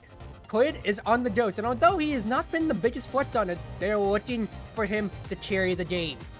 Ultra Prime versus GaleForce. Game 3 begins now. Now remember, the Fighter is able to distance themselves from the Ghost. It's going to come down to if he can get any stats. That's one stat that's not the best immediately. And you can see the chits all around. Ultra Prime takes a pretty early lead, but the Ghost just swipes in, gets himself another kill. Early ultimates from Ultra Prime are going to be their way into the game. And you can see it's 9-2. Play Dr. Ultimate comes in, triple kill from the Magic Knight, and with immediate respawns from the Illusion, from the Shadowmancer, it's gonna be a Ghost feeding frenzy. 5 stats. He gets killed by the Boomerang Hunter. 12-10 with 30 seconds left to end the game. It's gonna be down to the wire. Shadowmancer goes down. 7 stats on Ghost, 8 stats on Ghost. He's trying to get himself in. He gets amazing peeling, but PSM is not able to get the kills required. 17, 18, 15. Now you can see 10 stats on the Ghost. He's getting charted around by the Blade Doctor, by the Fighter though. It's coming down to it, and it looks like Ultra Prime might have the peeling needed. Ghost is getting bounced around by too much CC, and although he can get all the damage in the world, Ultra Prime is going to take down GaleForce with all the peel they need. 27-19. That was a good try. The Ghost was doing so much work. I tried for it, but honestly, I should have maybe reconsidered, because Ghost's attack speed is so slow, and since Archer and Fighter can interrupt him, it did not help. It's brutal. That's brutal. Yeah, definitely needed an attack speed buff. Well, that's please. The thing. Game does, please. Ghost, like that's the thing about Ghost. You are banking it all because it specifically says in their stats, Annie, they are unaffected by team buffs. Oh, They are reliant on stacking no completely. attack speed. That is it. Oof. Now, Oof, we oof, did make it brutal. into the playoffs. We are in the very bottom of the playoffs, and if my screen doesn't freeze, it is a gauntlet style. In the first round, Thundertot Gaming took it 3-0 over Victory 5. We're in the second round of playoffs, making third place in the regular season. We beat Victory 5 with a +1 game differential. Remember, top 2 get promoted to the Semi-Pro League. So this is going to be a best-of-5 series. GaleForce historically has gone 0-4 against Thundertot. This is going to be a rematch for the ages.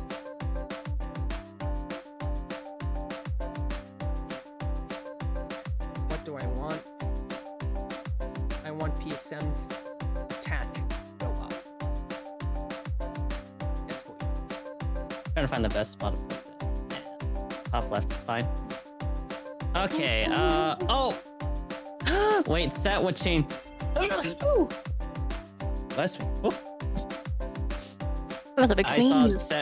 I saw set with chain vest, I got too excited. Smile. Alright. Because set with chain vest can go to Sunfire, which is really good considering he's melee, so he'll be in between four hexes.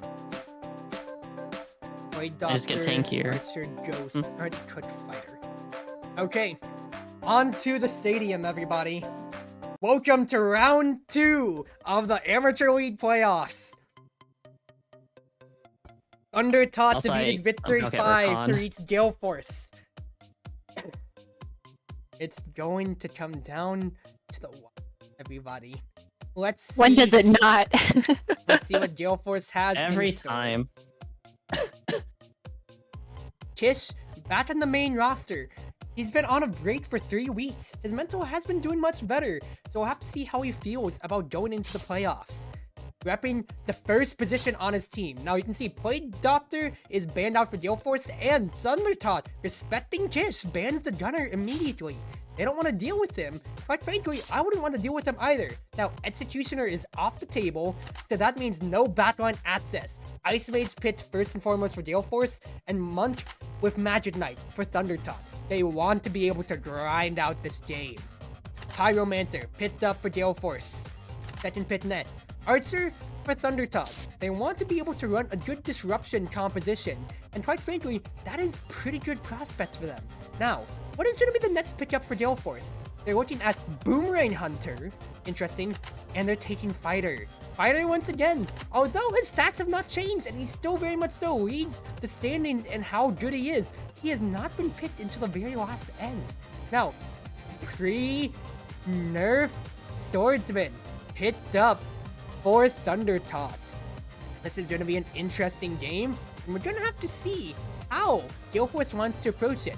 Now, Coach Chartreuse has been coaching them and developing new strategies. Oh my god. For 1,000 gold, they bought a new strategy, which is to widen the distance between themselves. With 3 backline characters and the fighter drawing attention, it's going to be a strap fest as we get into game 1 of playoffs round 2. Now immediately you can see the AoE is amazing from GaleForce. Boomerang Hunter does go down, but with the Archer frozen, that's going to be an immediate change. Fighter gets the kill. Squid is amazing. Ultimates come out early, and although it's a 2-man ultimate and a 2-man ultimate on Swordsman, 2-man ultimate on Archer, that is early kills for Thundertot with no ultimates used from GaleForce. Boomerang Hunter ultimate comes out, and that is an early lead. Double kill from Zeltnot gets them the lead, coming in 12-19. Ice Mage's ultimate freezes the Magic Knight, freezes the Swordsman, and this is a run away. Boomerang Hunter is able to get the month isolated. Ice Mage is 1v1ing the Magic Knight. And although he does lose it in the end, looks like Thundertot is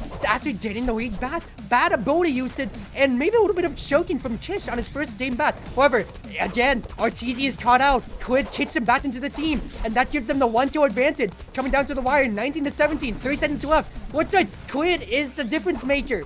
3 amazing kicks gets them 3-point difference. 21-18, GaleForce takes their first game ever against Thundertot Gaming.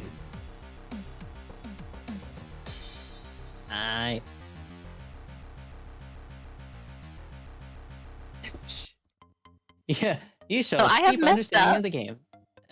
What happened? Don't worry about it. You should be going. All you no, need to you know don't is need to I might be on a run for last place. Okay, look. Oh no! No!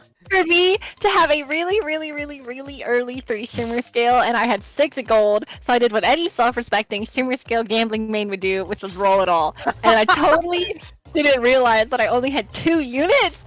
So last round I was fighting somebody with 2 units. No!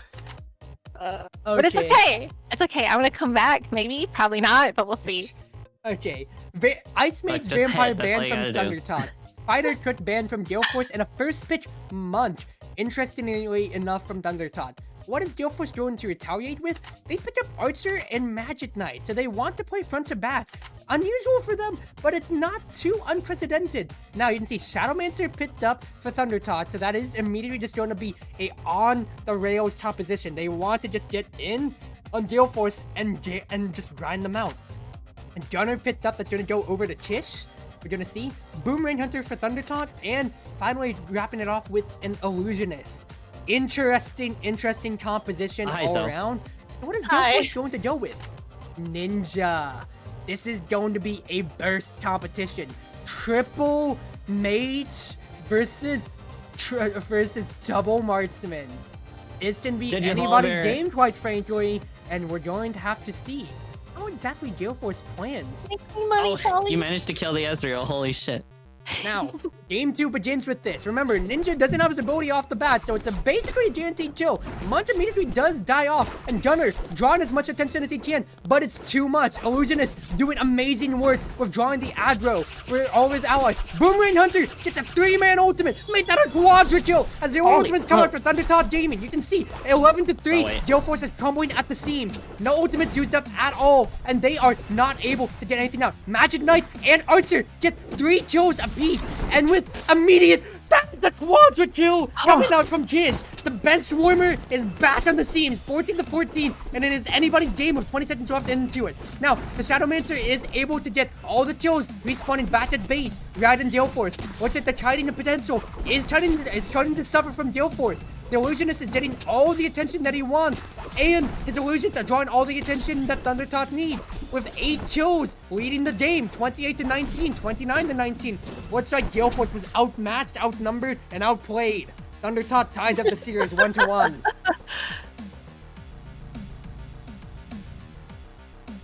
Also, I have no idea if it makes it look easier on my stream, but I made my TFT smaller and made your stream bigger. Your stream bigger. So it should be easier to see because its pixels are so small. Pixel art makes it look so small. Fair. All right. GaleForce back in blue side. It makes me so happy. What is going to be the opening pick ban?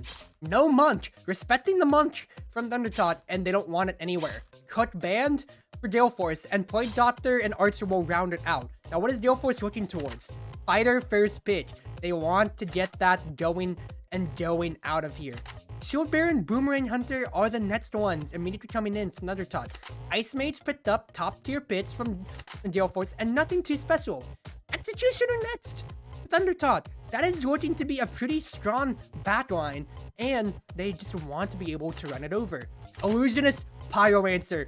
GaleForce is betting it all on being able to destroy this triple melee composition, as Thundertot bets it on the Swordsman.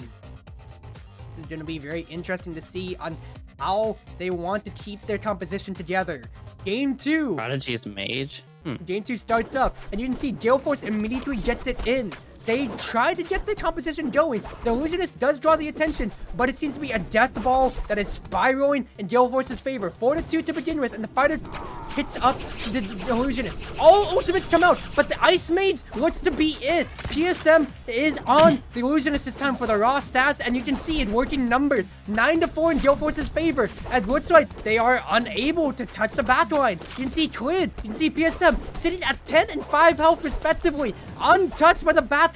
Finally, Condi gets them with the boomerang, but it's too little too late.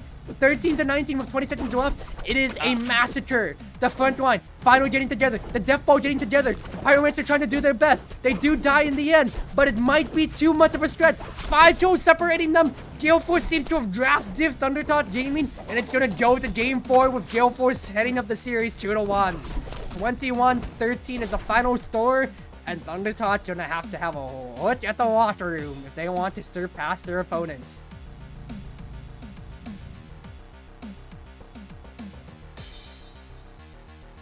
You did not Keep doing what carry you're doing. Zednot, you did not carry. That was Quid and PSM. Thundertot, back on blue side. What are the adjustments for Game 4? This is do or die. Another loss will take them out of the playoffs entirely. Pyromancer banned out. They are respecting it from GaleForce. They love it. Swordsman gone out of the way as well. And once again, double healer out of the way for GaleForce. Shield Bearer picked up. Without the AoE, this is a volatile pitch for Thundertot. Magic Knight is next up, Boomerang Hunter. GaleForce wants to say, if you run any frontline, we are looking to smash you completely. Now, Shadowmancer is the next pitch up then from Thundertot. They want to be able to just stay in GaleForce's face and not give them any reprieve. So what's going to be next? Illusionist from GaleForce, that's going to go straight to Zeltnot and try to draw attention. Void Doctor picked up next from Thundertot, and Gunner, interestingly enough. They want to run GaleForce around and keep them away. While Shadowmancer draws all the attention, Gunner wants to be able to get as close to the fight as possible and not get hurt. Now, Ice Mates, PSM's favorite. What have we talked about before? This is going to be a very, very close game altogether. But we're going to have to see what GaleForce can do. Remember, a game win for Thundertot forces us to Game 5. A game win for GaleForce will take them over to the semifinals. Game 4 starts to begin with. We can see immediately here. The Magic Knight immediately falls. The Gunner's doing immediate great work, and PSM falls immediately. Illusionist does get the illusion out, and that draws a good amount of attention, but the Gunner stays alive. He's able to get out of there, but looks like their ultimates are starting to come out. That is a Play Doctor ultimate followed by 2. PSM, it follows. Thundertot wants to use their ultimates early and get a surmountable lead. And with 14-5, it is looking pretty good. Ultimates come back out for GaleForce. Now, this is the double-edged sword of Shadowmancer. 15-12. Amazing! Boomerang Hunter ultimate ties it up, brings them in the lead. 15-16. Was Shadowmancer the pick? I don't know, but Illusionist definitely was. Gunner can't choose. His attack move is messing up. You see him going left to right. 20-21. GaleForce is staying in the lead. PSM needs a peel help. Illusionist comes in. That gets it in. Magic Wave kills 2. It gets 3. Gunner is trying his best, but he is taunted by the illusion. GaleForce is keeping it pretty close. Gunner gets the kill. 27-26. It's coming close, but 29-26. Thundertot is able to grind it out and bring us to Game 5.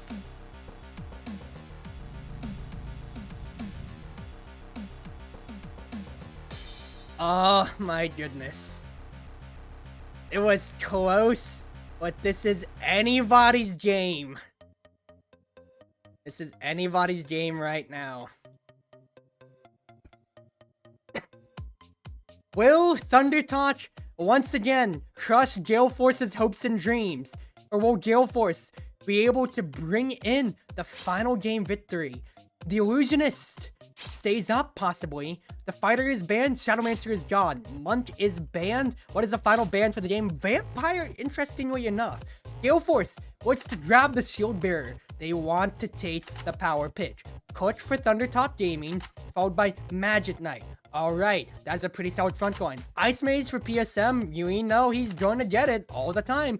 Archer, Thundertot, along with one more pitch. We'll have to find out right after GaleForce picks 3 and 4. Now, this is already a solid enough line to begin with. So what does GaleForce want to do with this?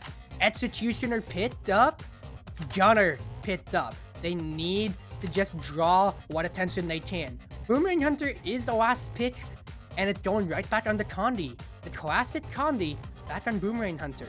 Now, what is going to be the play from there on?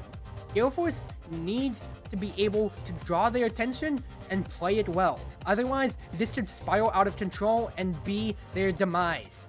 Game 5 starts now. Playoffs round 2. And immediately, everybody comes out to a running start. The Boomerang Hunter's getting pretty good poke and a 4-man hit, but he falls early. An amazing hook coming out from Zeltnot does get the Archer, and it's tied 2-2. 4-2. However, the Twitch ultimate comes out early, and it looks like Thundertot wants to just lead in with all their ultimates. Magic Knight does whiff uncharacteristically so. Arteezy might have thrown the game in the dumpster fire. Now, looks like the hook does come in, but the Archer is able to get away. Twitch keeps him alive. However, Shield Bearer starts up all the damage. All the ultimates left. for GaleForce. We're down 5 kills. No, 20 not the seconds left. recurve, This you comes bitch. down to the Alright. wire. Ice Mage does get the freeze in the Boomerang Hunter and does finish the kill off. However, Todd comes in. That keeps the Ice Mage alive. That keeps the Gunner alive. That keeps everybody still going in. And GaleForce ties it up 13-14. Gunner still has his ultimate with the last seconds into the game. He only takes 1 kill though. It's coming down to the wire. And it looks like GaleForce might be crushed again. 16-17. 7-17. It's tied game.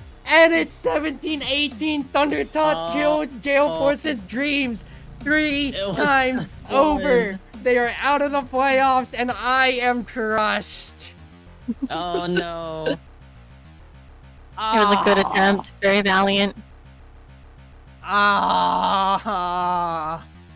I can't beat them. My hopes and dreams ruined.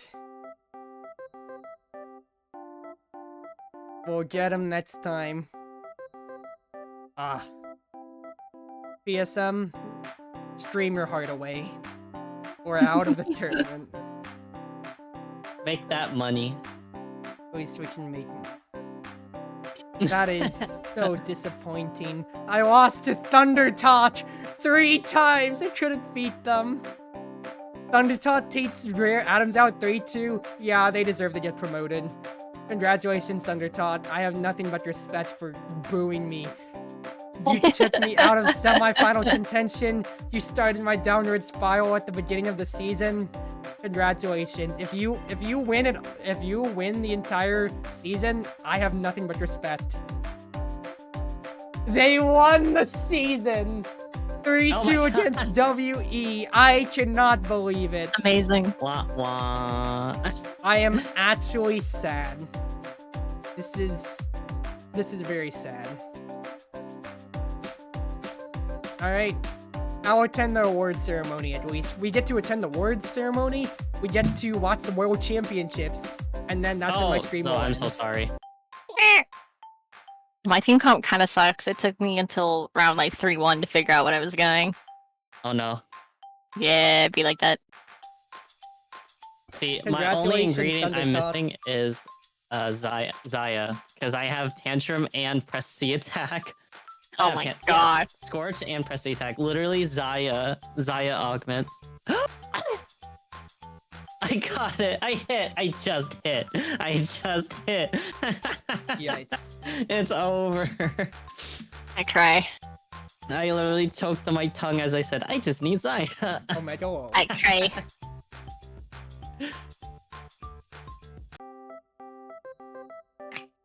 That sucks. Now, 1% chance to get Shyvana? Question mark? No, H- stop. H-wing? Ooh, Reforger. Well, while I'm on off season, how are you guys enjoying Teamfight Manager? Listening to it, everything, because my heart is broken as a coach. We tried We're having... A funny game. Well, I'm not losing, but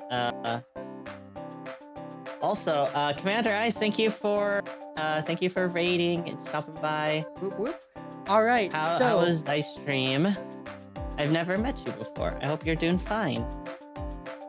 all right. We're So, playing but- TFT and totally watching esports. So Wow. even though I didn't make Worlds, we do get to participate in some fun games for Worlds. So we can either play an Iron Wall, which everybody's defense is 200, Quick Cast, to where everybody's skills is decreased by 80%, or Speed Game, to where the game time is only 30 seconds and respawn is 1 second. Oh, Final Fantasy 14. Oh.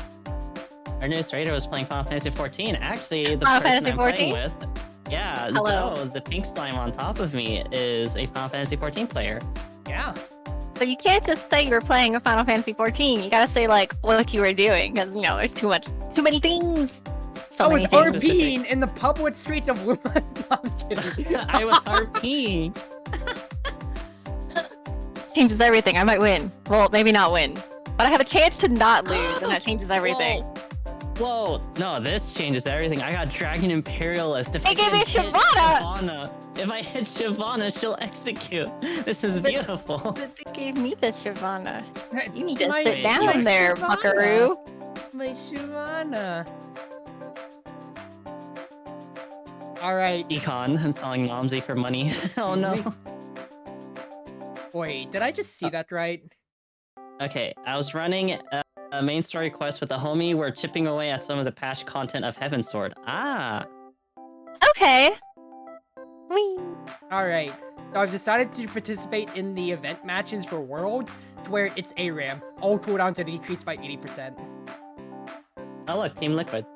Now I was about to say, here is the 2021 World Championship. Who's your bets on, everybody? Who's your bets on? I'm looking. I mean, I know it's like sort of random, right? Yeah. So we're gonna go with. We'll go I with got D2. destroyed by Zippy. I still lost with this one. Oh my god. Wait, why do you have Dragon Imperialist, but you have 2 dragons? You are literally wasting your 3rd augment. What? That's not how that works. Fuck. We're getting diffed. Team at so We're you getting can go, diff. boys. Let's go, Anyways, let's go. I think I followed you on Twitter and followed your Twitch as well. Glad to catch you live. Thank you. Thank you for stopping by. And you sounds like you had a fun time with your homie playing Final Fantasy 14. Always fun to play with the homies like we are today. And we're totally watching esports, just for any Twitch mods coming in. It's like, whoa, why is there 2 streams? No, we're totally watching esports. Yeah, I probably see- should have rolled. I realized I'm about to die. Just No, so seeing why? how Okay, look. I'm too busy calculating the odds, you know? Playing streamer skills hard. Wait, this guy also has Dragon Imperialist, but he has no dragons! What the fuck? Oh, it broke my camera. Hey, BT Hey, I think Studio, I work win with this me here. one. Oh my god, I'm getting trolled by this lobby. All right. I'm Like, I not don't gonna think I'm focus trolling. on I think I'm just commentating too much. These are mad. just event matches. Who? A 0.7 second hook. I think I know what I want on my team comp. I have I 9 need health. recurve bow. Shit. Whee. Any ninja? Oh no no no. No, I needed that recurve. What else Give me could I do? fire. Oh, I need glove. No glove. How about oh, take this. You know, if I could have one wish, it would be to forget everything I know of Final Fantasy XIV main story. I want to be able to replay it fresh and like to realize that I'll never be able to experience it for the first time again. Oh, I'm stuck that's living why. vicariously through others, which is why you guys Oh should my totally God. play. Oh my goodness Let me live gracious, for you. dude. This ARAM game is ridiculous. Just we got like my ninja is really teleporting every other second. Eh? They can't deal with him. It's Oh too my God. good. I just hit. I Oh just my hit Zaya goodness, 2. this is It's over. over. This is over. I just need Don't say Shyvana. that. Don't say it's over because I got a long way to go to get 4th place, you know? Smile. Hey, look, top half. Smile. Okay, from Commander Ice, the story has gone so much better for Heaven's Sword. I'm excited to see how the rest of the story goes. Hey, I don't know if you want me to talk about Final Fantasy XIV on your stream. Yeah, Actually, I go mean, ahead I'm of mine, okay. 'cause I've also, played my it. parents just got home, so I'll be right back. Okay. Fuck me, crazy. But I've played Final Fantasy 14 before. I'm not like hardcore into it like Zoe, for example, or for, like my roommate, Hello. because my roommate plays Final Fantasy 14 as well. But I I've don't lived think I'm vicariously. hardcore into it. I just think How many it'll hours do you have? probably. Okay, I really like story-driven RPGs. That's like been a thing I've done ever since I was a kid. And so for me, Final Fantasy XIV, from a story RPG perspective, has probably one of the best, most emotional things I have ever gone through, which is why I love it. I don't play it as much anymore though, just because I did beat the main story about maybe 2 months ago. But my boyfriend still plays, and he like has a static. They do the Savage Rage, and I definitely would rather sit there and redecorate the house for the 10th time. So Oh, I hate it here. Somebody actually hit Shyvana and made her Dragon Mancer. God damn it. I am alive! I beat you! Oh, wait, Hello! that is you. Oh, wait, that is you. Shit. She's the only thing that saved me. It was either her or Nunu, and I rolled her first. So I was like, yo. Well, hi. Wait, I'm gonna fix overlays, make it bigger. She She doesn't can see even my do tears. damage. Oh wait, she does do damage. Yes, she does I'm do like, damage. she's just tanky. I need a recurve bow. Oh, rapid fire cannon. I'll take that. And I hit Shyvana. It's over. Liz, Hey, I need fourth, raging Annie. me. I need fourth, Annie. I'll kill someone. Hold on. Give me a second. I just hit. Zeke's arrow. Spear Shojin actually works on Rage Wing, which is kind of whack. Do I want to do it though?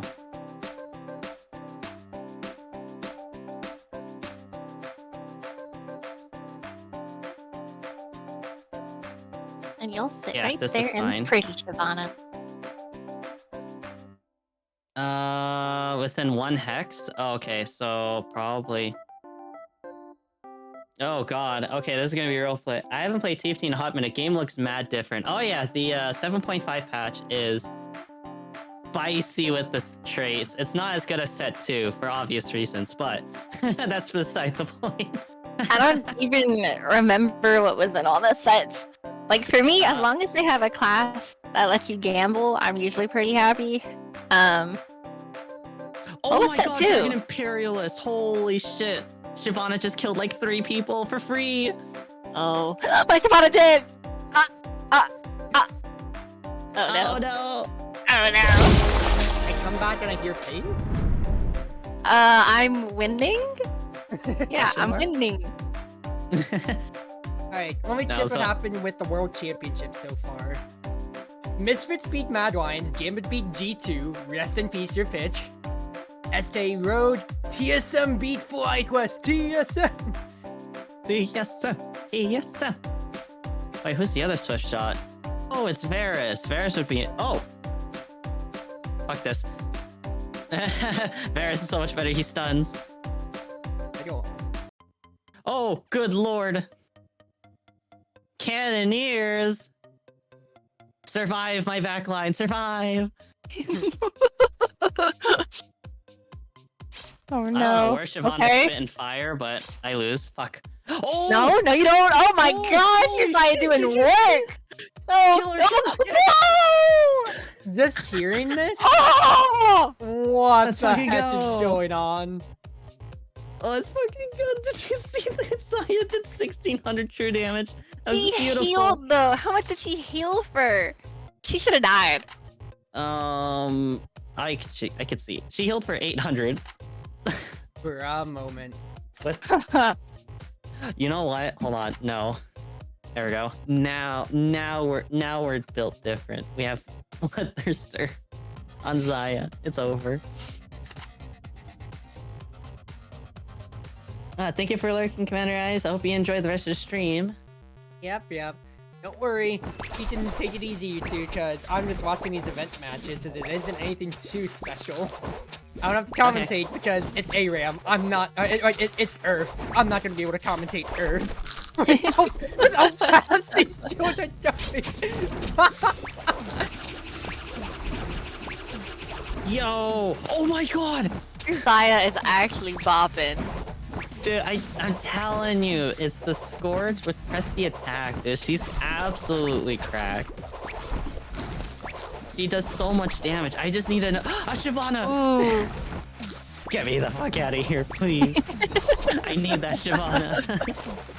You wanna know what I like doing when it's possible? Mm-hmm. You have a Zaya and you make her a Cannoneer. There was one time I got DC Ooh. about halfway through the game, but I had 5 Cannoneers, Shyvana being one, and then I think I had a 3-star. It was a 3-star, like, super tanky Malphite. And I came back, like, I still got 2nd place. Despite the fact that I think it was after... Treasure Dragon? I basically had to go AFK. Okay, one more round. No, I need to survive 2 more rounds. Let's go. I'll have enough money to roll for 9, hope for another copy of Shyvana, unless I naturally hit, and then I'm saying this is the best Rage Wing game I've ever had. Nice. And your Zion's lit. You put that rapid fire is a good pull. Oh fuck. Nyla in the back line, not like this. It's okay, Zion's gonna pull back. Oh, that damage! There you Holy go. Shit. Shyvana, execute, please. Yes! Dragon Imperialism, baby! The Imperialism diff.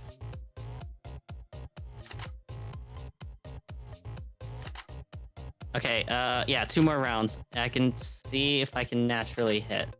Who do I need then? Cannon? No. Another swift shot would be fine. Another swift shot would be fine. Fair. God. You know what? No, I'm gonna secure the. I'm not gonna try going for Shyvana still. I'm just gonna roll. I will roll next round because I'm too slow and I made that decision literally 2 seconds left on the clock. That's fine. Person's only lost 1 round. Seems like a personal problem to me. Oh my goodness gracious. Even an Earth double healing is too much for the team! No! We're getting our asses. Holy shit, Skippy almost one-shot my Zaya! Oh, it's over. She's too low. She can't survive. Oh well. After commentating that heartbreaker of a playoffs, At least you're third though. Really good. Yeah. Okay, probably definitely after this one, I'm gonna try hitting... No, I'm just gonna roll. I don't think hitting 9's a smart play. Catch me up, because I can just share screen. I can just watch your stream on Discord and hope that I don't drop frames. Why is he running 2 How is he 100 health, but he's running 2 dragons for Dragon Imperialism? How the fuck? He's literally wasting an augment and he's still at 100 health. What is that? What is that? That's not fair, Riot. What the fuck is that? He's 100 health. I'd like to bring attention to my audience that even in the event match, I still lost against Thunder Todd. I hate it here. Oh, Shouter beat it, so that's a rip. Okay, I gotta figure out what is it that makes this team so strong. Shit. 2-star Shyvana, thank god. 2-star Hecarim, thank god.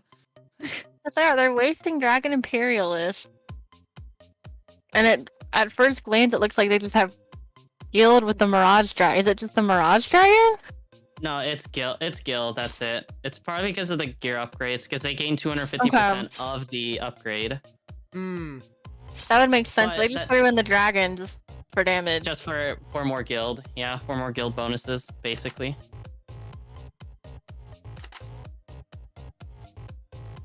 And I probably wouldn't have come up with that. I like learning. Yeah, or whatever their Pog Forge item was as well, which was it's Locket. Yeah. So their front line is just super tanky, aka the zippy. Okay, roll. Come on, think. Don't think. Just hit. Hit me! Oh shit.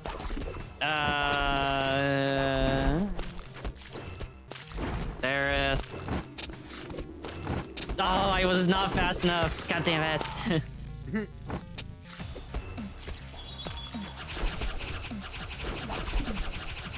Okay, I know I win against this person, even though they have a zippy as well. Usually, like, whenever I did my Teamfight manager streams, by the way, it's the World Championships, I react to the patch for next time I stream, and then that's it. So I can play after that one, probably. Oh, wait, I lose. Oh, 1 health, though.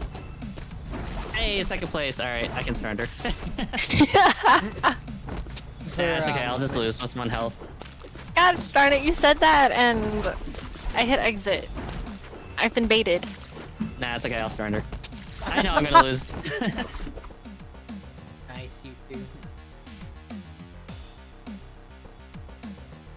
Oh, at least I can beat Ultra Prime in the event match. Nice. Let's see here.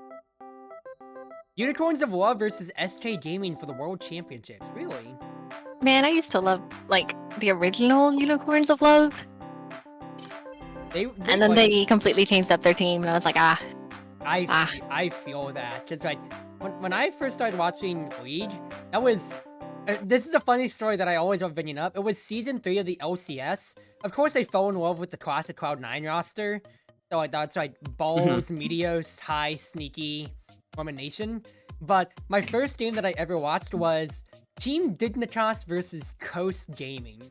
And the top one, that was back when it was actual, like, I guess you can say, like, old school roles. So it was like, but what was the meta? Mundo versus Shyvana top. This is cancerous to just watch. hey, that is my, that was my preferred meta, because my favorite play style is actually just, like, Ashe. I just like kiting people and walking around them. Oh, I say cancerous, but it's like, at first, I was so entranced about them, but now I'm just kind of like, you know, this is front to back, and honestly, I don't mind it. By the way, so, ready for one more, or do you need a break? It doesn't matter. I am curious as to what happened with Cruises. I'll be done in 30 minutes. Yeah. I forgot that there's hour. event matches for Teamfight Manager. So this is literally the last one. I read the patch notes and then I'm done with Teamfight Manager. Okay, well, we'll just watch your stream for a bit. We'll Yeah, quote we're unquote getting watch our Esports. asses handed to us in this ARAM right now. In this Earth, I'll be honest. Never mind. Do I Our have characters are time better. to get a snack? Yeah, definitely so. Yeah. I will be right back. You might just miss the Yeah. patch notes and my molding over it, Smile. I think okay. I'm okay. I don't even pay attention to League patch notes anymore. Smile. Fair. Alright, let's see. GaleForce says, oh my god. It's just Earth, so all cooldowns are 80% reduced. So, yeah. Yeah, champ diff. It's no problem. Jesus Christ. It's just a show match. And I'm earning money for it anyway. Money. Money. Go ahead, PSM, continue.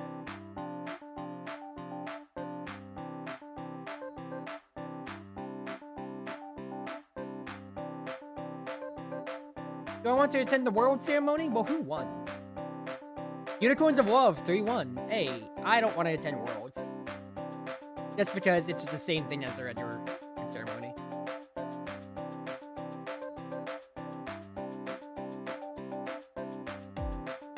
Do you mean PSM? If what? That's fine.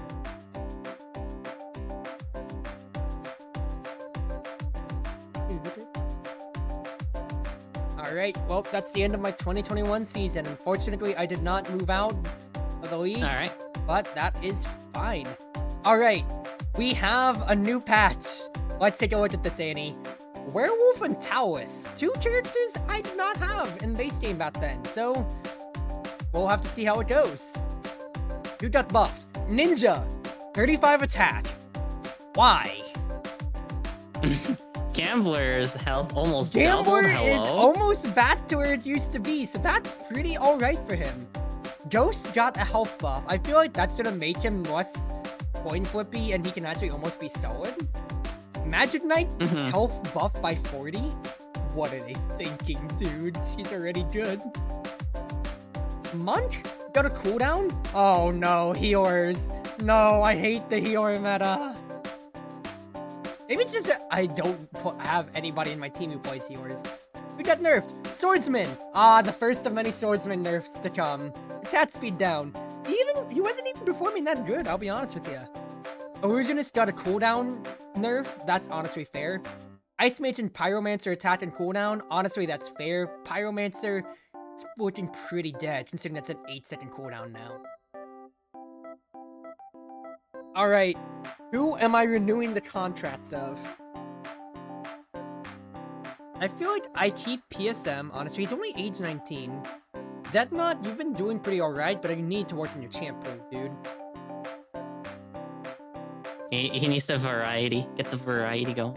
Halo is my streamer, and honestly, your pits still are pretty good. I'd probably would go with Quid. Oh, Ninja just got buffed. I think I would go with Quid. Kish.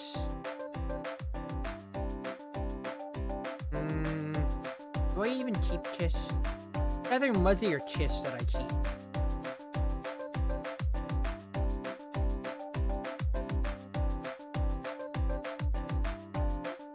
Honestly, with just shampoos, I think I just released both of them. I keep Zeltnot, PSM, and Halo. And then I just work towards rebuilding my roster. Thank you for your service, 07. Y'all did great, but I feel like we need to make sweeping changes at GaleForce. You will not be missed. Goodbye. Right. Recruitment. With Mao, the fact that you have Piercing Spear for 10 damage penetration, welcome to the team. It's not the part of recruitment period. Alright. That's Taste PSM, just stream. 30% success rate. I went for it. Ah, fuck. Oh, 5 money. 5 money? That's not enough money. Alright, that's fine. The gaming house. Oh god, they really do think of everything for this one, huh? Yep, we get our sponsors and whatever. What's my... I'm not much gonna is be able this to see game? my competition. What's up? How much is this game?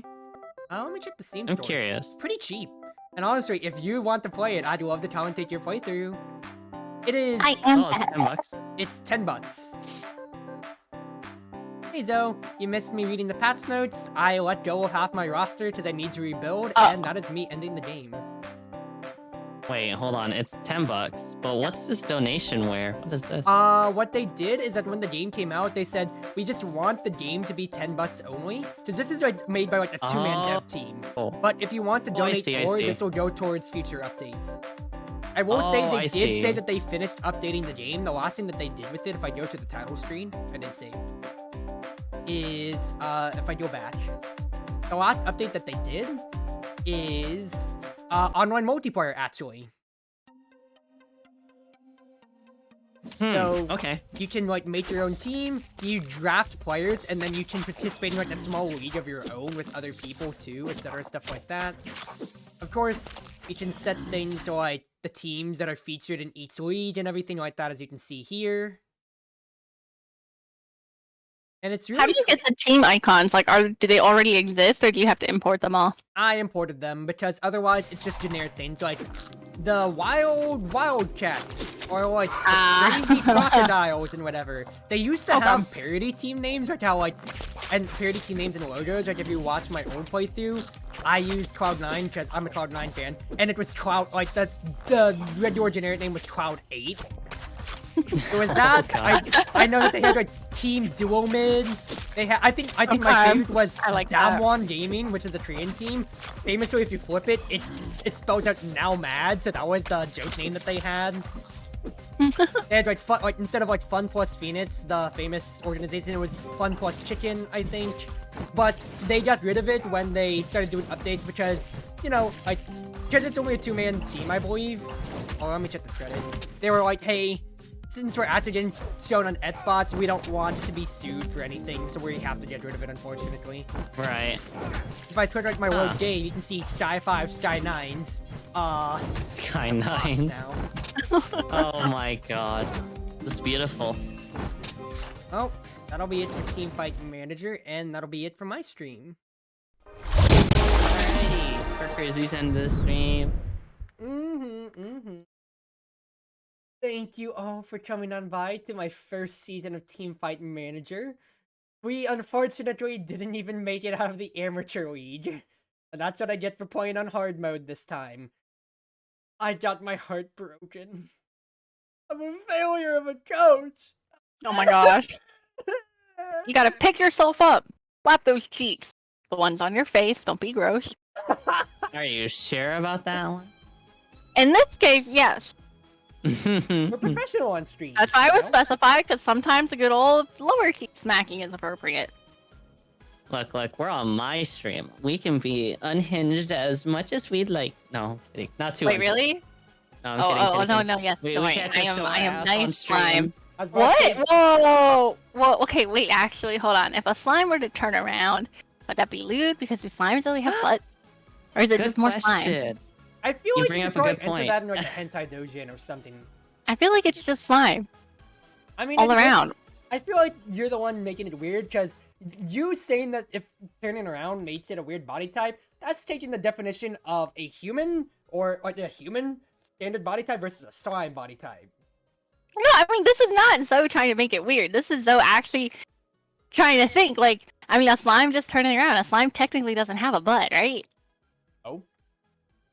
So the slime could just be positioned any which way and it'd be cute. Yeah. Only thing I'd really say is that research in your case for your type of slimes, it has a face. That's it. I mean, realistically, the face can go anywhere. I could put my face on the top. I could put my face on the bottom. Oh yeah, but with the way that you yourself were presenting it. Hmm. As a whole race soul, yeah, no, there's no That's preconceived weird. body type. Anyway, I have 10 seconds off on stream, wherever you are, wherever you may be, you're on Twitch, YouTube, or more. It's been your wonderful inmates, your cruise ship captain, chatreuseproxy, ever at your service, and have a good night! Good night for Cruisy's End. Good night, Grizzlies! Still gonna be here in your stream, I'm just done. I mean, Oh yeah, of if they